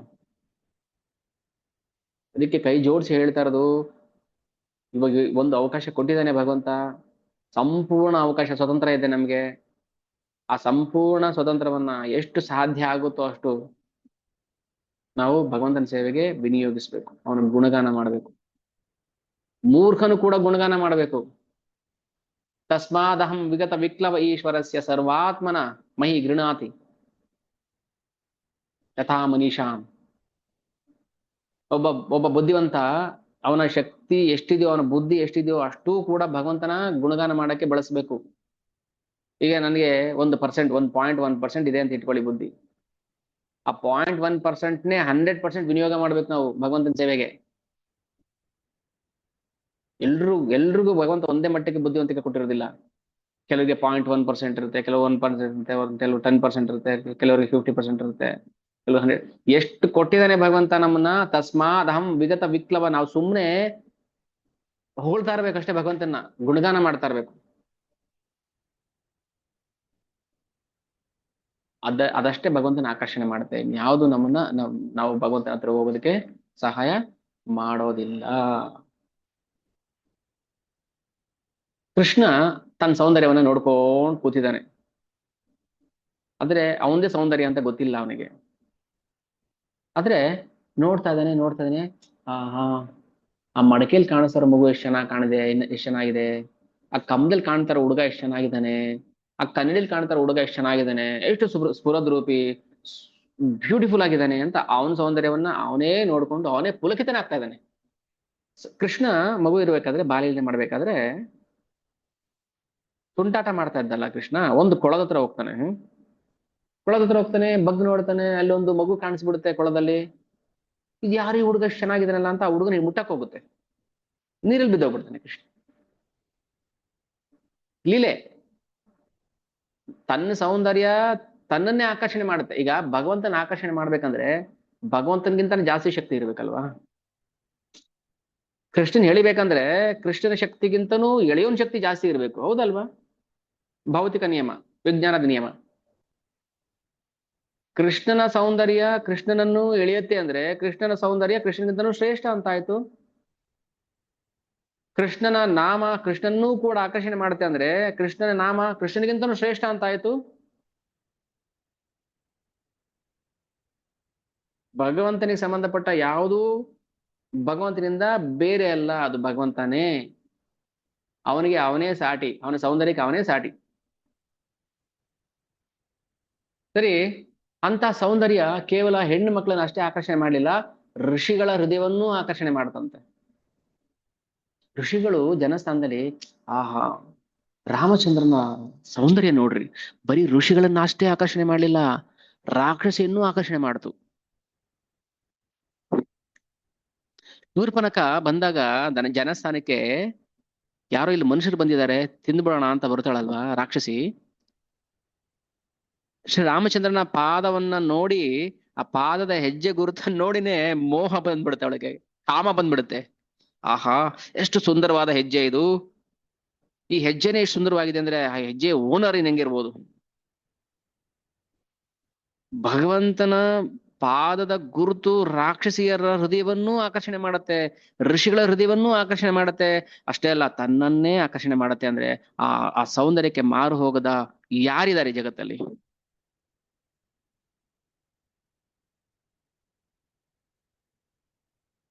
ಅದಕ್ಕೆ ಹೇಳುದು ದಾಸರು, ಕಣ್ಗಳಿದ್ಯಾತಕೋ ಕಾವೇರಿ ರಂಗನ ನೋಡದ ಕಣ್ಗಳಿದ್ಯಾತಕೋ. ಅಷ್ಟು ಅಂತ ಅಲೌಕಿಕ ಸೌಂದರ್ಯ ಭಗವತ್. ಅದಕ್ಕೆ ಅಟ್ಲೀಸ್ಟ್ ಆ ಸೌಂದರ್ಯ ನಾವು ನೋಡಿಲ್ಲ ಅಲ್ವಾ, ನಾವು ಇಮ್ಯಾಜಿನ್ ಕೂಡ ಮಾಡಕ್ಕಾಗಲ್ಲ. ಹೆಂಗಿರ್ಬೋದು? ಸಲ್ಮಾನ್ ಖಾನ್ ತರ ಇರ್ಬೋದಾ? ನಾವು ಊಹೆ ಎಕ್ಸಾಂಪಲ್ ಕೊಡಕ್ಕೂ ಯೂಸ್ ಮಾಡಬಾರ್ದು. ನಮ್ಮ ಭೌತಿಕ ಬುದ್ಧಿಗೆ ಏನ್ ಬರುತ್ತೆ ಅದನ್ನ ಹೇಳ್ತಾ ಇದೀನಿ ನಾನು. ಈ ತರ ಇರ್ಬೋದಾ, ಅವನ್ ತರ ಇರ್ಬೋದಾ, ಇವನ್ ತರ ಇರ್ಬೋದಾ? ಯಾರ ತರ ಆದ್ರೂ ಅನ್ಕೊಳ್ಳಿಯಪ್ಪ, ಟಾಪ್ ಮೋಸ್ಟ್ ಸೌಂದರ್ಯ ಅಷ್ಟೇ. ಈ ಜಗತ್ತಲ್ಲಿ ಯಾರ್ ನಮಗೆ ತುಂಬಾ ಸುಂದರ ಅಂತ ಕಾಣಿಸುತ್ತೋ ಅವನಿಗಿಂತನೂ ಸುಂದರ ಅಷ್ಟೇ. ನಮ್ಮ ಕಲ್ಪನೆಗೆ ಎಷ್ಟು ಮೀರುತ್ತೋ ಅಷ್ಟೇ ನಾವು ಯೋಚನೆ ಮಾಡಕ್ ಆಗೋದು. ಬಾವಿ ಕಪ್ಪೆ, ಅದರಲ್ಲೂ ಅಷ್ಟು ಬುದ್ಧಿಯಲ್ಲೂ ನಾವು ಭಗವಂತನನ್ನ, ಆ ರಸವನ್ನ ಆಸ್ವಾದನೆ ಮಾಡ್ರಿ ಅಂತ ಹೇಳೋದಷ್ಟೇ. ಅದನ್ನೇ ಪ್ರಹ್ಲಾದ್ ಮಹಾರಾಜ್ ಹೇಳ್ಕೊಟ್ಟಿದ್ದು. ತಸ್ಮಾತ್ ಅಹಂ ವಿಗತ ವಿಕ್ಲವ ಈಶ್ವರಸ್ಯ ಸರ್ವಾತ್ಮನ, ಮನಸ್ಪೂರ್ವಕವಾಗಿ ನಿನ್ನ ಭಜನೆ ಮಾಡ್ತೀನಿ. ಯಾಕಂದ್ರೆ ನನ್ಗೆ ಅರ್ಹತೆ ಇಲ್ಲ, ನಾನೊಬ್ಬ ರಾಕ್ಷಸವನು, ನಾನೊಬ್ಬ ನೀಚೋಜಯ, ನೀಚ ಕುಲದಲ್ಲಿ ಹುಟ್ಟಿದಂತಹ ಒಬ್ಬ ಹೆಕ್ಕಶ್ಚಿತ್ ಬಾಲಕ. ನಾನು ಏನು ಹೊಗಳಿ ನಿನ್ನ ಅಂತ ಹೇಳ್ತಾರೆ ಪ್ರಹ್ಲಾದ್ ಮಹಾರಾಜರು. ಅಂದ್ರೆ ನಮ್ಮಂಥ ನೀಚರು ಕೂಡ ಭಗವಂತನನ್ನ ಹೊಗಳಬೇಕು, ಎಷ್ಟು ಸಾಧ್ಯ ಆಗುತ್ತೋ ಅಷ್ಟು ಹೊಗಳಬೇಕು. ಆ ಹೊಗಳಿಕೆ ಎಲ್ಲಿಂದ ಬರುತ್ತೆ? ಎಲ್ಲಿದೆ ಹೊಗಳಿಕೆ? ಶ್ರೀಮದ್ ಭಾಗವತ ಓದಬೇಕು. ಶ್ರೀಮದ್ ಭಾಗವತಮಲ್ಲಿ ಇರೋ ಪ್ರತಿಯೊಂದು ಅಕ್ಷರನೂ ಕೂಡ ಭಗವಂತನ ಹೊಗಳ್ತಾ ಇದೆ, ಭಗವಂತನ ಗುಣಗಾನ ಮಾಡ್ತಾ ಇದೆ, ಸ್ತುತಿ ಮಾಡ್ತಾ ಇದೆ, ಹಾಡ್ತಾ ಇದೆ, ನೃತ್ಯ ಮಾಡ್ತಾ ಇದೆ. ಅದಕ್ಕೆ ಹೇಳೋದು, ಭಾಗವತಂ ಯಾರ ಮೇಲೆ ಇಲ್ಲ ಅವರಿಗೆ ಕೃಷ್ಣ ಅನುಗ್ರಹ ಖಂಡಿತ ಆಗೋದಿಲ್ಲ. ಯಾವ ಪೂಜೆ ಪುನಸ್ಕಾರ ಏನ್ ಮಾಡಿದ್ರು ಭಗವಂತ ಆ ಕಡೆ ತಿರುಗಿ ಕೂಡ ನೋಡೋದಿಲ್ಲ, ಅವನಿಗದು ಬೇಕಾಗಿಲ್ಲ. ದೊಡ್ಡ ದೊಡ್ಡ ಋಷಿ ಮುನಿಗಳು ಯಜ್ಞ ಮಾಡ್ತಾ ಇದಾರೆ, ಯಾಗ ಯಜ್ಞಗಳು ಮಾಡ್ತಾರೆ, ಸತ್ರಗಳನ್ನ ಮಾಡ್ತಾ ಇದಾರೆ, ಅಶ್ವಮೇಧ ಆಮೇಧ ಹಿಮದ ಯಾವ ಕಡೆಗೂ ಭಗವಂತ ಅನುಗ್ರಹ ಮಾಡ್ತಾ ಇಲ್ಲ, ತಿರುಗು ಕೂಡ ನೋಡ್ತಾ ಇಲ್ಲ. ಅವನಿಗೆ ಏನ್ ಬೇಕು ಅದಷ್ಟೇ ಬೇಕು. ಶ್ರವಣೆ ದರ್ಶನೆ ಆಕರ್ಷೆ ಸರ್ವಮನ, ಆಪನ ಆಸ್ವಾದಿದೆ ಕೃಷ್ಣ ಕರೇನೇತನ.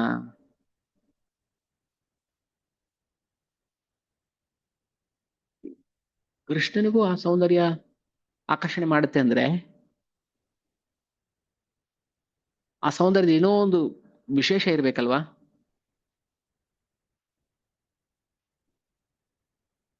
ಏಯ್ ಮಾಧುರ್ಯಾಮೃತ ಪಾನ ಸದಾ ಏಯ್ ಕರೆ, ನಾನು ಯಾವಾಗಲೂ ಈ ಮಾಧುರ್ಯ ರಸವನ್ನ ಕುಡಿತಾ ಇರ್ಬೇಕು.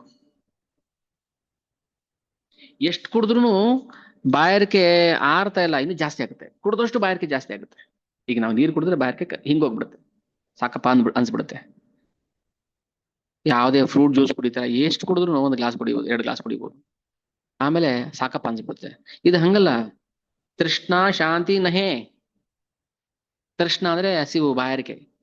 ಬಾಯಾರಿಕೆ ಶಾಂತಿನೇ ಆಗ್ತಾ ಇಲ್ಲ, ತೃಷ್ಣ ಬಾಡೆ ನಿರಂತರೇ ಇನ್ನೂ ಜಾಸ್ತಿ ಆಗ್ತದೆ, ಜಾಸ್ತಿ ಆಗ್ತಾ ಇದೆ. ಇನ್ನೂ ಕೇಳಬೇಕು, ಇನ್ನೂ ಕುಡಿಬೇಕು, ಇನ್ನೂ ನೋಡ್ಬೇಕು, ಇನ್ನೂ ಕೃಷ್ಣನ್ ಬಗ್ಗೆ ಮಾತಾಡ್ಬೇಕು.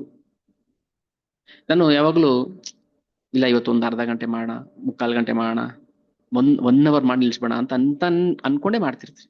ಇಲ್ಲ, ಇವತ್ತು 1 ಗಂಟೆ ಮಾತಾಡಿ ನಿಲ್ಸ್ಬೇಡ. ಆ ಕಡೆ ಟೈಮ್ ನೋಡ್ತೀಯ, ಇನ್ನೊಂದು 10 ನಿಮಿಷ ಇದೆ ಮಾತಾಡೋಣ ಅಂತ. ಹಂಗೆ ನೋಡ್ತಾ ನೋಡ್ತಾ ಏನಾಗುತ್ತೆ, ಅದ್ ಕೃಷ್ಣನೇ ಹೇಳ್ತಾನ, ತೃಷ್ಣ ಶಾಂತಿನ ಹೇ ತೃಷ್ಣ ಬಾಡೆ ನಿರಂತರೇ. ಆ ಬಾಯಾರಿಕೆ ಹಿಂಗೋದೇ ಇಲ್ಲ, ಇನ್ನೂ ಇನ್ನೂ ಇನ್ನೂ ಅನ್ಸ್ತಾ ಇರುತ್ತೆ. ಮುಹುರಹೋ ರಸಿಕ ಭುವಿ ಭಾವುಕಾಹ ಪಿಬತ ಭಾಗವತಂ ರಸಮಾಲಯಂ. ಭಗವಂತನ ರಸವನ್ನ ಇನ್ನು ಕುಡ್ದಷ್ಟು ಕುಡ್ದಷ್ಟು ಜಾಸ್ತಿ ಬೇಕು ಬೇಕು ಅನ್ಸ್ತಾ ಇರುತ್ತೆ. ಅತೃಪ್ತ ಅಯ್ಯ ಕರೆ ವಿಧಿರ ನಿಂದನ ಅವಿದಗ್ಧ ವಿಧಿ ಬಾಲ ನಾ ಜಾನೆ ಸುಜನ. ಅವಾಗ ಅಂತ ಅತೃಪ್ತ ವ್ಯಕ್ತಿ ಏನ್ ಮಾಡ್ತಾನೆ, ಭಕ್ತ ಬ್ರಹ್ಮದೇವರನ್ನ ದೂಷಣೆ ಮಾಡಕ್ ಶುರು ಮಾಡ್ಬಿಡ್ತಾನೆ. ಏನಪ್ಪಾ ಇದು, ಆ ಭಗವಂತನ ಕತೆ ಎಷ್ಟು ಕೇಳಿದ್ರು ಇನ್ನು ಕೇಳ್ಬೇಕು ಅನ್ಸ್ತಾ ಇದೆ, ಎಷ್ಟು ಮಾತಾಡಿದ್ರು ಇನ್ನು ಮಾತಾಡ್ಬೇಕು ಅನ್ಸ್ತಾ ಇದೆ, ಎಷ್ಟು ನೋಡಿದ್ರು ಇನ್ನು ನೋಡ್ಬೇಕು ಅನ್ಸ್ತಾ ಇದೆ. ಈ ಬ್ರಹ್ಮದೇವರಿಗೆ ಬುದ್ಧಿನೇ ಇಲ್ಲ, ವಿಧಿಗೆ ಬುದ್ಧಿ ಇಲ್ಲ. ಏನ್ ಮಾಡಿದಾನ ಅವನು? ನನಗೆ ಯಾಕೆ ಬರೀ ಎರಡೇ ಕಣ್ಣು ಕೊಟ್ಟಿದ್ದಾನೆ? ಕೋಟಿ ನೇತ್ರ ನಾಹಿದಿಲ್ಲ, ಕೋಟಿ ಕಣ್ಣು ಯಾಕೆ ಕೊಟ್ಟಿಲ್ಲ ಅವನು ನನಗೆ? ಬುದ್ಧಿ ಇಲ್ಲ, ಅವನು ಅರಸಿಕ. ಬ್ರಹ್ಮದೇವರಿಗೆ ರಸಿಕತೆ ಇಲ್ಲ. ರಸಿಕ ಭಕ್ತರ ಕಷ್ಟ ಅವನಿಗೆ ಅರ್ಥನೇ ಆಗ್ತಾ ಇಲ್ಲ. ಎಷ್ಟು ನೋಡಿದ್ರು ನೋಡ್ಬೇಕು ಅನಿಸ್ತಾ ಇದೆ, ಆದ್ರೆ ಕಣ್ಣು ಎರಡೇ ಇದೆ. ಆ ಎರಡು ಕಣ್ಣಿದ್ಯಾ, ಆ ಜೊತೆಗೆ ತಾಹಾತೆ ನಿಮೇಶ ಕೃಷ್ಣಕಿ ದೇಕೆ ಬಾಮುಯಿ, ಆ ಕಣ್ಣು ರೆಪೆ ಬೇರೆ ಕೊಟ್ಬಿಟ್ಟಿದ್ದಾನೆ. ಆಯ್ತು ಹೋಗ್ಲಿ, ಎರಡು ಕಣ್ಣು ಕೊಟ್ಟಿದಾನ, ಕೊಡ್ಲಿ. ನಿರಂತರ ನೋಡೋ ತರ ಇಲ್ಲ, ಅದು ಕಣ್ಣು ರೆಪೆ ಬೇರೆ ಇದೆ. ಅವಾಗ ಅವಾಗ ಅದು ಮುಚ್ಚಿ ಮುಚ್ಚಿ ಮುಚ್ಚಿ ತೆಗಿತಾ ಇರುತ್ತೆ. ಹೀಗೆ ಭಕ್ತನಾದವನು ಭಗವಂತನ ಆ ಸೌಂದರ್ಯವನ್ನ ನೋಡಕ್ಕೆ ಕಾತರದಿಂದ ಕಾಯ್ತಿರ್ತಾನೆ. ಬ್ರಹ್ಮದೇವರು ನಿಂದನೆ ಮಾಡ್ತಾನೆ. ಸರಿ ಇಲ್ಲ, ವಿಧಾತನಿಗೆ ಬುದ್ಧಿ ಇಲ್ಲ. ಗೋಪಿಯರು ಗೋಪಿಗೀತದಲ್ಲಿ ಒಂದು ಕ್ಷಣ ಕೃಷ್ಣ ನೋಡಕ್ ಸಾಧ್ಯ ಆಗಿಲ್ಲ ಅಂದ್ರೆ ಅವರು ವಿಹ್ವಲ ಆಗ್ತಾ ಇದ್ರು, ಹೃದಯ ಬೇಯ್ತಾ ಇತ್ತು ಅವರಿಗೆ, ದಗ್ಧ ವಿದಗ್ಧ. ರೂಪ ಗೋಸ್ವಾಮಿ ಅವರದ್ದು ನಾಟಕ ಬರೆದಿದ್ದಾರೆ, ವಿದಗ್ಧ ಮಾಧವ ಅಂತ. ಕೇಳಿದ್ರಲ್ಲ, ವಿದಗ್ಧ ಮಾಧವ ಅದೇನು? ಸುಡುತ್ತಿರುವ ಕೃಷ್ಣ, ಕೃಷ್ಣ ಹೃದಯ ಸುಡ್ತಾ ಇದೆ. ಅದು ಹೇಗೆ? ದಗ ದಗ ದಗ ದಗ ಅಂತ ಸುಡ್ತಾ ಇದೆ. ವಿದಗ್ಧತೆ ಅಂದ್ರೆ ಒಂದು ಕ್ಷಣ ಭಕ್ತರನ್ನ ಬಿಟ್ಟು ಆ ಕಡೆ ಈ ಕಡೆ ಹೋಗೋದಿಲ್ಲ ಅವನು. ಅವ್ರು ಯಾವಾಗ್ಲೂ ಗೋಲೋಕದಲ್ಲೇ ಇರ್ತಾನೆ, ತನ್ನ ಶುದ್ಧ ಭಕ್ತರ ಜೊತೆ ಲೀಲೆ ಮಾಡ್ತಾ ಇರ್ತಾನೆ. ಹೇಗೆ ಕೃಷ್ಣನಿಗೆ ತನ್ನ ಭಕ್ತನಿಗೆ ಬಿಟ್ಟಿರಕ್ಕಾಗಲ್ಲ, ಹಾಗೆ ಭಕ್ತರು ಕೃಷ್ಣ ಬಿಟ್ಟಿರಕ್ಕಾಗಲ್ಲ. ತ್ರಿಟಿರಿ ಗಾಯತೆ ತ್ವಾಮ ಪಶ್ಯತಾಂ ಅಟತಿ ಯದ್ ಭವಾನ್ ಅಹ್ನಿ ಕಾನನಂ. ಕೃಷ್ಣ ನೀನು ಕಾಡಿಗೆ ಹೋದಾಗ ನಾನು ಯಾವಾಗ್ಲೂ ನೋಡ್ತಾನೇ ಇರ್ತೀನಿ. ಕುಟಿಲ ಕುಂತಲಂ ಶ್ರೀಮುಖಂ ಚತೆ ಜಡ ಉದೀಕ್ಷತಾಂ ಪಕ್ಷ್ಮ. ಕೃಷ್ಣ ವಾಪಸ್ ಬಂದಾಗ ಕಾಡಿಂದ ಆ ಗೋಧೂಳಿ ಎಲ್ಲ ಮೈ ಮೇಲೆ ಅಂಟ್ಕೊಂಡಿರುತ್ತೆ, ನೋಡಕ್ಕೆ ಎರಡು ಕಣ್ಣು ಸಾಕಾಗಲ್ಲ. ಅವಾಗ ಹೇಳ್ತಾರೆ, ಅಯ್ಯೋ ಎರಡೇ ಕಣ್ಣಿದೆಯಲ್ಲ ನನಗೆ, ಎರಡೇ ಕಣ್ಣಿದೆಯಲ್ಲ, ಇನ್ನ ಒಂದಷ್ಟು ಕಣ್ಣಿದ್ರೆ ಇನ್ನು ನೋಡ್ಬೋದಿತ್ತು ಕೃಷ್ಣನ ಅಂತ. ಮೂರ್ಖ ಮೂರ್ಖ ಬ್ರಹ್ಮದೇವರು, ಬುದ್ಧಿ ಇಲ್ಲ ಅವನಿಗೆ ಅಂತ.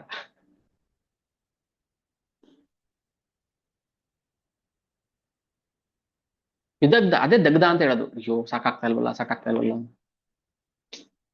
ಸಮಯ ಸಾಕಾಗ್ತಾ ಇಲ್ವಲ್ಲ, ನಮಗೆ ಪುರ್ಸೊತ್ತೇ ಇಲ್ಲ ಅಂತೀವಿ. ಅಲ್ಲ, ಇನ್ನೂ ಹೇಳ್ಬೇಕು, ಇನ್ನೊಂದು ಗಂಟೆ ಮಾತಾಡ್ಬೇಕು, ಇನ್ನೂ ಮಾತಾಡ್ಬೇಕು ಅಂತ ಇದ್ರೆ ಕೆಲವರು ಪುರ್ಸೊತ್ತೆ ಇಲ್ಲ ರೀ ನಮಗೆ ಕೇಳಕ್ಕೆ. ದಗ್ಧ, ಅವಾಗ ಏನಾಗುತ್ತೆ, ವಿದಗ್ಧ ಆಗುತ್ತೆ ನಮಗೆ. ಅಯ್ಯೋ ಎಂಥ ಅಮೂಲ್ಯವಾದ ಸಮಯವನ್ನ ಹಾಳು ಮಾಡ್ತಿದ್ದಾರೆ ಜನ, ವ್ಯರ್ಥವಾಗಿ ಕೇಳ್ತಾ ಇದ್ದಾರೆ. ಭಗವಂತನ ಕತೆ ಕೇಳ್ಬೇಕಂತ ಆಕರ್ಷಣೆ ಬರ್ತಾ ಇಲ್ವಲ್ಲ. ತ್ರಿಟಿರಿ ಗಾಯತೆ ತ್ವಾಂ ಅಪಶ್ಯತಾಂ.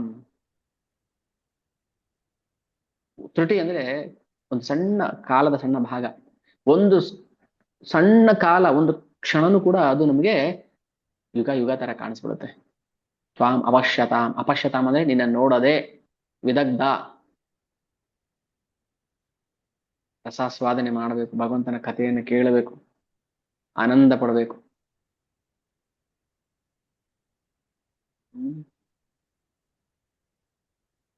ಸತ್ಯನಾರಾಯಣ ಸ್ವಾಮಿ ಪೂಜೆ ಮಾಡಿಸಿ ಬನ್ರಿ ಕತೆ ಕೇಳೋಣ ಅಂತ ಹೇಳಿ ಕತೆ ಕೂತ್ಕೊಂಡು ಅವ್ರಿಗೆ ಹೇಳಿದ ಅರ್ಥ ಆಗಿಲ್ಲ, ಅವ್ರು ಕೇಳಿದ ಅರ್ಥ ಆಗಿಲ್ಲ. ಪೂಜಾರಪುರಿಗೆ ಹೇಳಿದ ಅರ್ಥ ಆಗಿಲ್ಲ, ಅಲ್ಲಿ ಕುತ್ಕೊಂಡು ಕೇಳೋರ್ಗೆ ಏನ್ ಕತೆ ಹೇಳಿದಂತ ಏನು ಅರ್ಥ ಆಗಿಲ್ಲ. ಮತ್ತೆ ಏನ್ ಪೂಜೆ ಅಂತ ಮಾಡ್ತೀವಿ, ರಸ ಒಳಗಡೆ ಉಕ್ಕಬೇಕು. ಸ್ಪಾಂಜ್ ಹಿಂಡ್ತಾ ಇದೀವಿ, ರಸನೇ ರಸ ಇಲ್ದ್ರೆ ತಾನೆ ಬರೋದಕ್ಕೆ. ಆ ಜೇನು ಹಿಂಡ್ದಾಗ ಬರುತ್ತಲ್ಲ ಜೇನು, ಜೇನೇ ಇಲ್ಲ, ಎಲ್ಲ ಕುಡ್ಕೊಂಡು ಹೋಗ್ಬಿಟ್ಟಿದೆ ಜೇನು. ಅಲ್ಲಿ ಎಷ್ಟು ಹಿಂಡಿದ್ರೆ ಏನ್ ಪ್ರಯೋಜನ ಬಂತು ಅಲ್ವಾ? ಜೇನುಗಳು ಹುಣ್ಣಿಮೆ ಅಮಾವಾಸ್ಯೆ ಬಂದಾಗ ಕುಡಿದು ಬಿಡುತ್ತೆ. ತಾವೇ ಕಟ್ಟಿದ್ದು ಜೇನ್ ನನ್ಗೆ ಗೊತ್ತಿಲ್ಲ, ಹಂಗೆ ಹೇಳ್ತಾರೆ, ಗೊತ್ತಿದ್ರೆ ಹೇಳ್ಬೇಕು ನೀವು. ಜೇನುಗಳೇ ಕುಡಿದು ಬಿಡುತ್ತಂತೆ ರಸವನ್ನ. ಅದಕ್ಕೆ ಜೇನ್ಗಾರರು ಏನ್ ಮಾಡ್ತಾರೆ, ಅದು ಕುಡಿಯೋಕ್ ಮುಂಚೆ ಇವ್ರು ಹೋಗಿ ಕಡ್ಕೊಂಡ್ ಬಂದ್ಬಿಡ್ತಾರೆ, ಬೆಂಕಿ ಗಿಂಕಿ ಇಟ್ಬಿಟ್ಟು. ಆತರ ಸೊ ನಮ್ಮ ಹೃದಯ ಐಹಿಕ ಕಾಮನೆಗಳು ಕುಡಿದು ಬಿಟ್ಟಿದೆ, ಪ್ರೇಮದ ರಸವನ್ನ ಆಕ್ರಮಣ ಮಾಡಿಬಿಟ್ಟಿದೆ. ಓಕೆ, ಸೊ ಇಲ್ಲಿಗೆ ನಿಲ್ಸೋಣ, ಸಾಕು. ಮತ್ತೆ ನಾಳೆ ಚರ್ಚೆ ಮಾಡೋದ್ರ ಬಗ್ಗೆ. ಓಕೆ, ಭಗವಾನ್ ಚೈತನ್ಯರ ಆವಿರ್ಭಾವದ ರಹಸ್ಯತಮ ಕಾರಣಗಳು. ಕೃಷ್ಣ ಯೋಚನೆ ಮಾಡ್ತಾ ಇರೋದು ಇದೆಲ್ಲನು. ಈಗ ನಮ್ಗೆ ಯೋಚನೆ ಏನಿದೆ ಕೇಳೋಣ.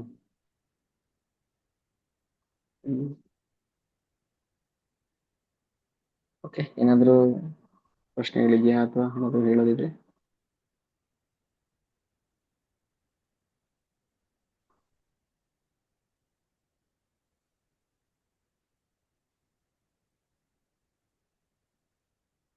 ಯಾರತ್ರ ಶ್ರೀ ಚೈತನ್ಯ ಚರಿತಾಮೃತ ಇದೆ? ಕೆಲವ್ರ ಹತ್ರ ಇರ್ಬೋದಲ್ಲ. ಹರೇ ಕೃಷ್ಣ ಪ್ರಭುಜಿ, ನನ್ನ ಹತ್ರ ಇದೆ. ಹರೇ ಹರೇ ಕೃಷ್ಣ ಮಾತಾಜಿ. ಓಕೆ, ಜೈ. ಹಾ. ಓದ್ತಿದ್ದೀರಾ ಮಾತಾಜಿ? ಇಲ್ಲ ಶುರು ಮಾಡ್ಬೇಕಾ? ಇಲ್ಲ, ಒಂದ್ ಸ್ವಲ್ಪ ಓದಿದ್ದೆ ಪ್ರಭುಜಿ, ಬಟ್ ನನ್ಗೀಗ ಒಂದ್ ಓಕೆ ಸ್ವಲ್ಪ okay busy. Okay okay okay okay okay okay. ಓದ್ಬೇಕಿದೆಲ್ಲ. ಈಗ ಓದ್ತಾ ಇದ್ರೆ ಒಂಥರ ಏನೋ ಶ್ರವಣ ಮಾಡ್ಬೇಕು. ಮೊದಲು ಶ್ರವಣ ಮಾಡಿದಾಗ ನಮ್ಗೆ ಅದ್ರ ರುಚಿ ಬರುತ್ತೆ. ಸೊ ಅವಾಗ ಓದ್ಬೇಕಂತ. ತುಂಬಾ ಚೆನ್ನಾಗಿದೆ ಪ್ರಭುಜಿ, ಹೌದು. ಹೊಸ ಸಾಧನೆ ನೋಡಿ ಭಗವಂತ. ಈಗ ನಾವು ಯೋಚನೆ ಮಾಡ್ಬೇಕು, ಕೃಷ್ಣನಿಗೂ ಕೂಡ ತೃಪ್ತಿ, ಕೃಷ್ಣನಿಗೂ ಕೂಡ ಬಯಕೆ ಇರುತ್ತೆ, ಕೃಷ್ಣನಿಗೂ ಕೂಡ ಲೋಭ ಇದೆ. ನೋಡಿ ಇವೆಲ್ಲ ಭಗವಂತ ಏನಕ್ಕೋಸ್ಕರ ಮಾಡ್ತಿದ್ದಾನೆ? ಪ್ರೇಮವನ್ನು ಸವಿಬೇಕು, ಅಲೌಕಿಕ ಪ್ರೇಮ ರಸವನ್ನು ಸವಿಬೇಕು ಅಂತ. ಓಕೆ, ಸೊ ಏನಾದ್ರು ಪ್ರಶ್ನೆ ಯಾರಿಗಾದ್ರು? ಏನಿಲ್ಲ. ಓಕೆ, ಹರೇ ಕೃಷ್ಣ. ವಾಂಛಾ ಕಲ್ಪತರುಭ್ಯಶ್ಚ ಕೃಪಾ ಸಿಂಧುಭ್ಯೋ ಚ ಪತಿತಾನಾಂ ಪಾವನೇಭ್ಯೋ ವೈಷ್ಣವೇಭ್ಯೋ ನಮೋ ನಮಃ. ಜಗತ್ಪ್ರಭು ಪ್ರಭುಪಾದ ಕೀ ಜಯ. ನಿತಾಯ ಗೌರ ಪ್ರೇಮಾನಂದೇ. ಹರಿ ಹರಿ ಓಂ.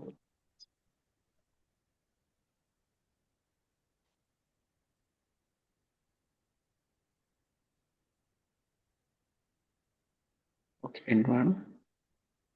ಹರೇ ಕೃಷ್ಣ ಪ್ರಭು. ಹರೇ ಕೃಷ್ಣ. ಹರೇ ಕೃಷ್ಣ.